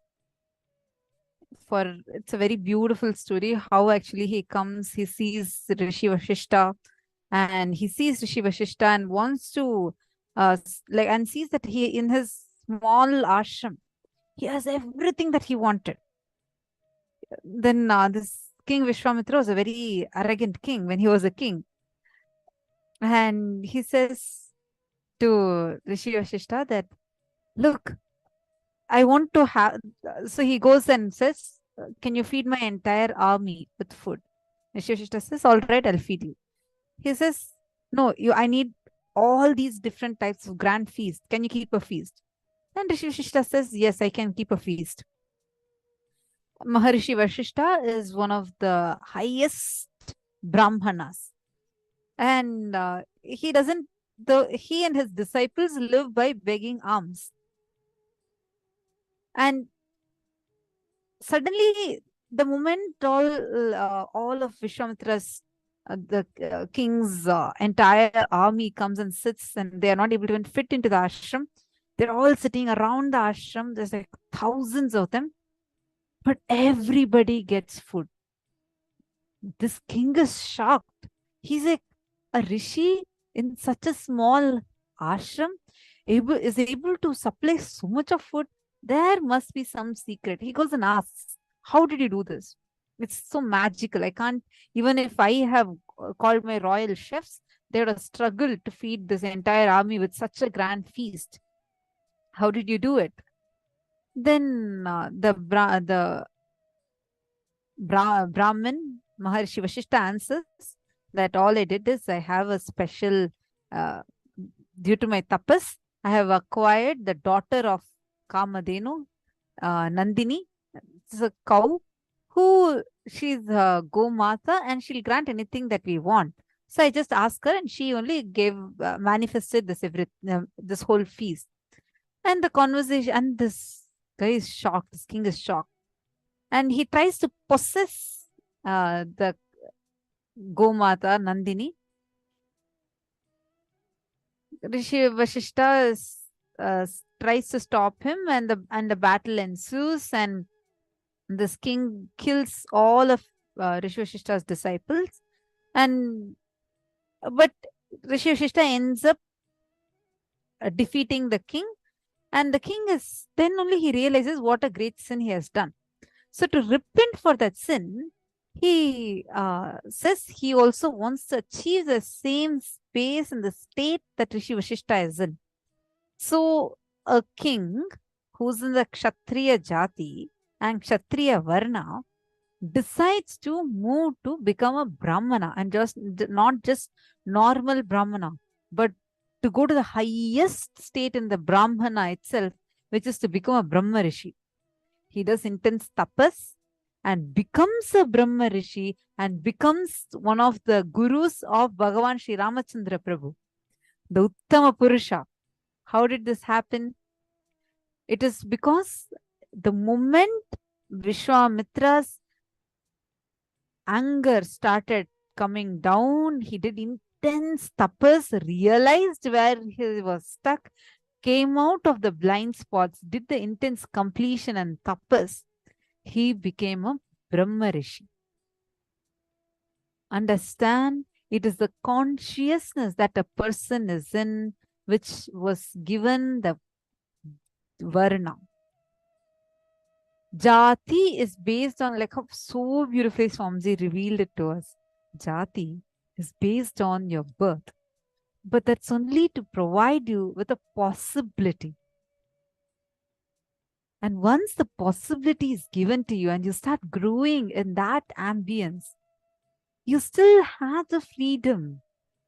You're sent to the Gurukul at the age of 7, you're sent to the Gurukul. And by 16, you master all the sciences based on your aptitude, attitude, space, interest, intention, and your consciousness. The Guru declares, what Varna are you a part of? Based on, see, like how we are taught, it is not based on birth. It is based on the qualities being. See, that is why there are two words called Jati and Varna. Jati is based on the birth. Varna is based on your living, how your lifestyle choices are. That is why even if you are a Brahmana by birth, but if your karma wise you are a Shudra, you will be in the Shudra category. But the thing is, it is not that something is high, something is low. It is only when the Britishers came in and the Mughals came in, they taught something is high, something is low. In the that all, actually, there's a beautiful representation how every Varna is different part of God. And they say that the feet is the Shudras. British used this, manipulated, and in a convoluted way, used it to attack the Shudras, create a division between the Varnashrama Dharma, and twisted, manipulated.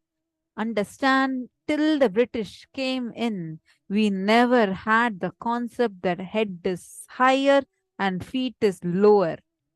Otherwise, imagine a great king like Bharata, who is the brother of Uttama Purusha, Bhagavan Sri Ramachandra Prabhu, carries Bhagavan Rama's padukas on his head and comes. Understand, if feet was considered something low, he would have not done that. No, you will always see in Sanatana Hindu Dharma, all the Puranas, we have a tradition of Guru Puja to the the pada puja to the Guru and worshipping Guru's feet. We'll always say, let me always be in the lotus feet of my Guru. So we never actually had the concept of head is something higher, feet is something lower. Next time, if someone tries to tell you about this whole thing about caste system, you can tell them this. Now you are empowered by the real knowledge from Swamiji. Understand, caste system is not part of Hinduism. Varnashrama dharma is not the same as caste system. Actually, I remember an incident. I was reading this Manudharma Shastra, and this is a translated version. So it had some shlokas, and there was a translation of those shlokas. And this was some other Westerner who had translated it. I was trying to find out some reference, and I came across this one shloka. Oh my God! Till now, it just shocks me. The shloka says about how the society is supposed to be divided, jati separately and varna separately, and how based on the consciousness, the varna needs to be classified. The translation says, they use for jati, they say that's caste system, and varna, say actually in Sanskrit, varna, that word varna is the same word for classifying, is the same word for the description of a shape, is the same word for color, and for this varnashrama dharma. It's a very small difference. Based on the context, it changes. The translation said that we were, as Hindus in Manudharma Shastra, it was mistranslated into, oh, the society is supposed to be divided based on colors. I was like, oh my God. If Swamiji had not already given us a true knowledge, anyone reading it would have been fooled. Come on, we never had there's no reference in the entire Puranas anywhere where Hindus are being divided based on color. That concept of color never existed. But because the British came, they stole all our scriptures, burnt our libraries for months together. All our universities were shattered, broken, bombed, and destroyed, burnt for months together. And people like Max Muller learned Sanskrit from the sole intention of mistranslating and wrongly misguiding the Hindu youth at that time, feeding the poison into them by sowing in the seeds about their concept of classification in the society, and brought in caste system, which was never part of Hinduism. Understand, as a Hindu, we all should actually, it's only because of Swamiji we all are even getting this true knowledge. Varnashrama dharma is not the same as caste system, and Varnashrama dharma only is the best societal structure, keeps the whole society together, because the power is beautifully divided into 4 parts.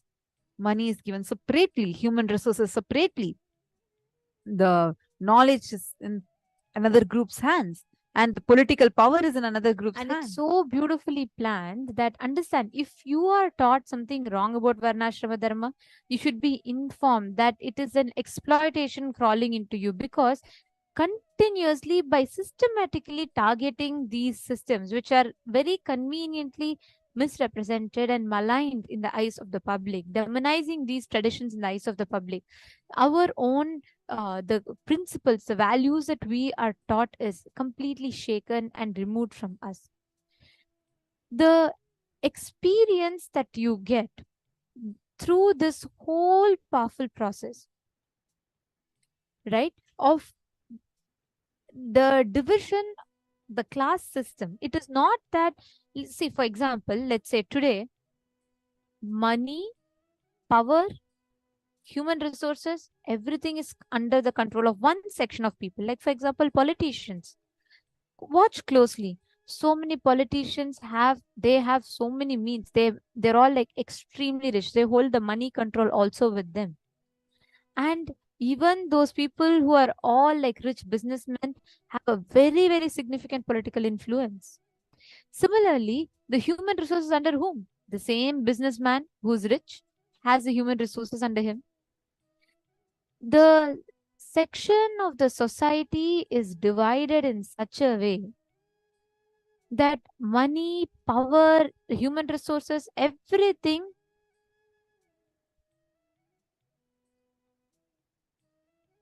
is divided under the same person. So what happens naturally? They exploit. They use this to control the society. It becomes more like a monopoly.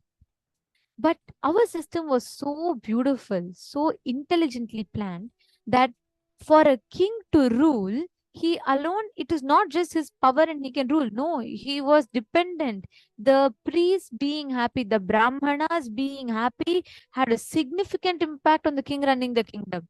Similarly, the Shudras.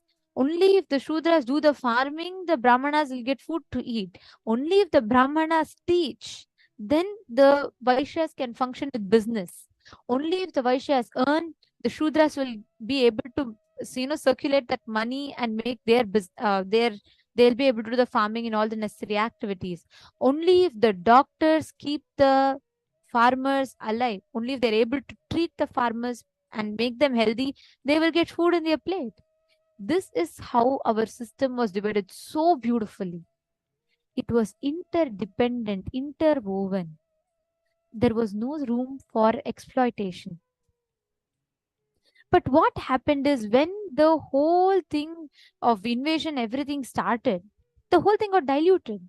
Now, so systematically, it is like they come to your house, they make your whole house dirty, and they tell you, see, in what kind of a dirty house you're living in, better you go out of this house, and they chase you out of your house. That is exactly what was done to us. We had such a beautiful structure, and the whole thing, they came into our structure, they demolished it completely and told, look, the Brahmana, don't go to Brahmana, he thinks he's greater than you. And this whole thing started. Yes, many people suffered, but they did not suffer due to caste system. They suffered because of the very cunning way caste system was used to oppress the people during invasion time. Till invasion started, we flourished in such an amazing communities. Take for example, Bhagavan Sri Ramachandra Prabhu, he goes to the house of uh, Sabari, who's a Shudra, but there was no concept of a lower caste, he can't go, no. There was one group called untouchable. That untouchability is not what we understand. It's not how the invaders like misrepresented it to be. The criminals, the people who do stealing, the people who do any sorts of things, there was a very beautiful thing called prayas. Means they were given time to introspect, to understand, and to change. That group was kept out of the society where it was not like a prison concept. The people who used to do these petty and everything, they were kept out of the society. Thing called prayasthita means they will restore, and once they go through the transformation, they'll be accepted back into the society. And all of this was such a beautiful way it was structured that so many people are, to this day, so many of us are surviving as longest living civilization in Hinduism. Such a perfect, stable societal structure. Ma Rain has posted, I'm crying. It's what they're trying to do in China now for their children based on the spirit of DNA effect. Actually, Ma, many indigenous communities, wherever there were these colonies and wherever there were invasions, these British rule policy, they came, they made Hindus start feeling bad about their own culture, and they just exploited and ruled us.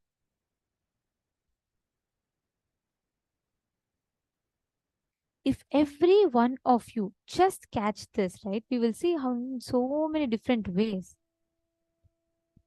the whole thing is being done. See, many times people wonder, then what about all the injustice people went through because of the caste? Yes, people did go through, but it was not because of the caste. It was the way the invaders used these institutionalized this caste system to exploit the people.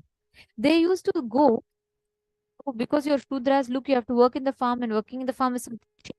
This concept of something is great, something is was brought in by the invaders. And then naturally it did start to fall into that. And the whole thing got diluted. See, because you have a wound in your hand, is a solution to cut the hand? No, right? The solution is to heal the wound. But they thought because you have a wound in the hand, they got the strategy of cutting the hand itself. That is exactly what was done. Just because there is a flaw, not that we had it, they created a gap and they made everyone start hating the whole system itself.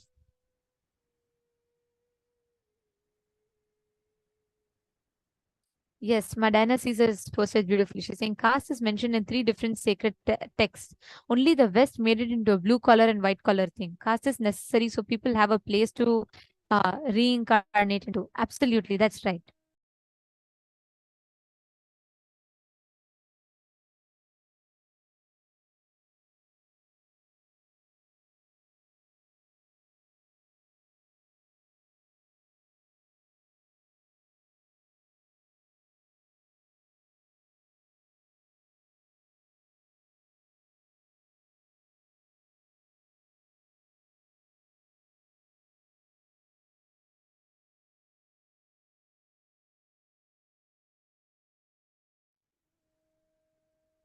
Sorry for the technical glitch.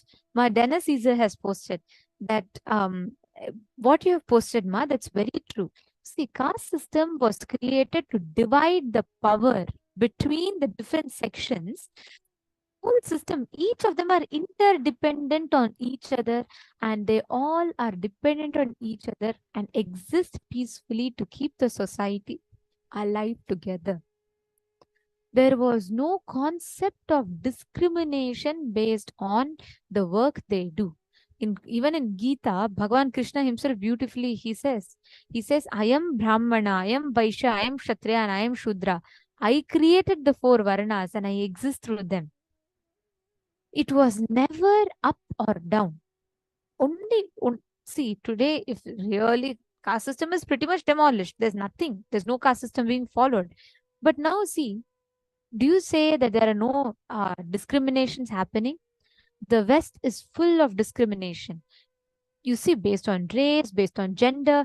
In Hinduism, there is no concept of Vedic, there's no concept of this feminism, equality. You know why? Because there was no, in the first place, there was no putting the other gender down.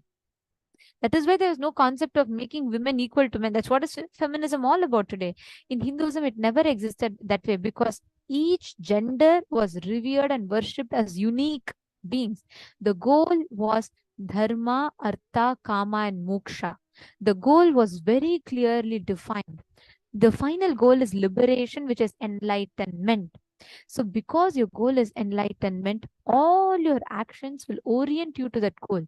If you choose Brahmana, being a Brahmana, how will you attain moksha? Means through teaching and enriching, through rituals and sacrifices, how will you attain moksha? If you choose the lifestyle of a Vaishya, the businessman, how being through business and doing the right businesses, how you will attain moksha. Every caste, every division work towards the path of enlightenment. And these gotras were based on the DNA thing. See, today if you see, there are so many gotra, Vishwamitra Gotra, Vashishta Gotra, this Gotra, that Gotra. It was not division based on, like we say immediately, oh, they're all division based on birth. No. It was not simply because you're born and you're discriminated, one gotra is discriminated from another. No. It was such an amazing, most intelligent way of storing the DNA. Understand, today we have so much of study about this I'm just not getting the word correct, where the pain is carried over in the DNA, the stress and the pain is carried over in the DNA. Then when the next child is born, like if the parents have suffered, the suffering is carried through the DNA to the child also. Similarly, the intelligence is stored in the genes. If you, let's say you are a great scientist descendant, the intelligence, the knowledge of that scientist, the genes expresses even through you. Our rishis were so intelligent. If there is a rishi who is adept at mastering aeronautics, or there was a rishi who is adept at mastering how the consciousness studies. Every rishi, some rishi was adept at physical yoga. All of them, they stored their knowledge in their genes and transferred it. That is why Gotra is very important to be kept alive. If you are a particular Gotra, you need to know you carry so many extraordinary possibilities that is carried down through the Gotras.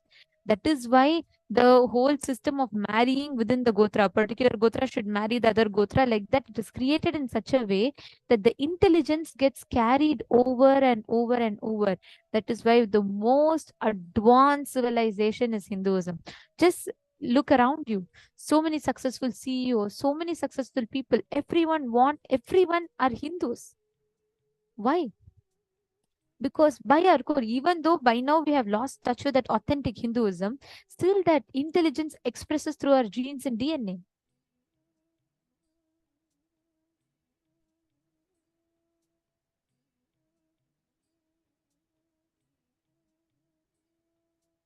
Yes, my Yogananda Rupini, that's right. Transgenerational trauma. Thank you. That was what I was looking for. Yes, Ma Vaideki is asking, so is Gotra different than Varanas? That's right. Yes, Varana, Jati, Gotra, different things. Yeah. Jati is, so first, the DNA that you're going to be carrying, what information is to be stored in your very DNA is in your Gotra. There's Vishwamitra Gotra, Vashta Gotra, Gautama Gotra, Maudgalya Gotra. All of these are great rishis, the scientists. See, now we are seeing this, it's becoming very popular, trying to get different traits of different people, where like, especially, it's becoming more of a trend to have certain celebrity features in their children, and they're trying some ways how to get that, like, through the test tube babies, etc. But the system that we had was way well advanced and foolproof system. That is the Gotra system. The Gotra system is where literally the best stars, or like how now we say celebrities, but at that time, the most enlightened, knowledgeable, literally the heroes and scientists who had the best DNA, who were master and adepts in some of the greatest sciences, collected their knowledge, all their skill set, and stored it within the DNA. They locked it into the DNA itself, such that the next generation and the next generations would automatically inherit all their skills, and they can begin from there. For example, let's say a man has been a sculptor for 40 years, and then his son is born, and the son will also have that biomemory. So he doesn't need to start from the scratch. He would already had the 40 years of his father's experience stored in his biomemory, and he, with just a little bit practice, the whole thing will awaken in him, and he'll become much more adept than his father. As more and more the DNA keeps getting passed again and again and again, people started becoming adepts in that science more and more.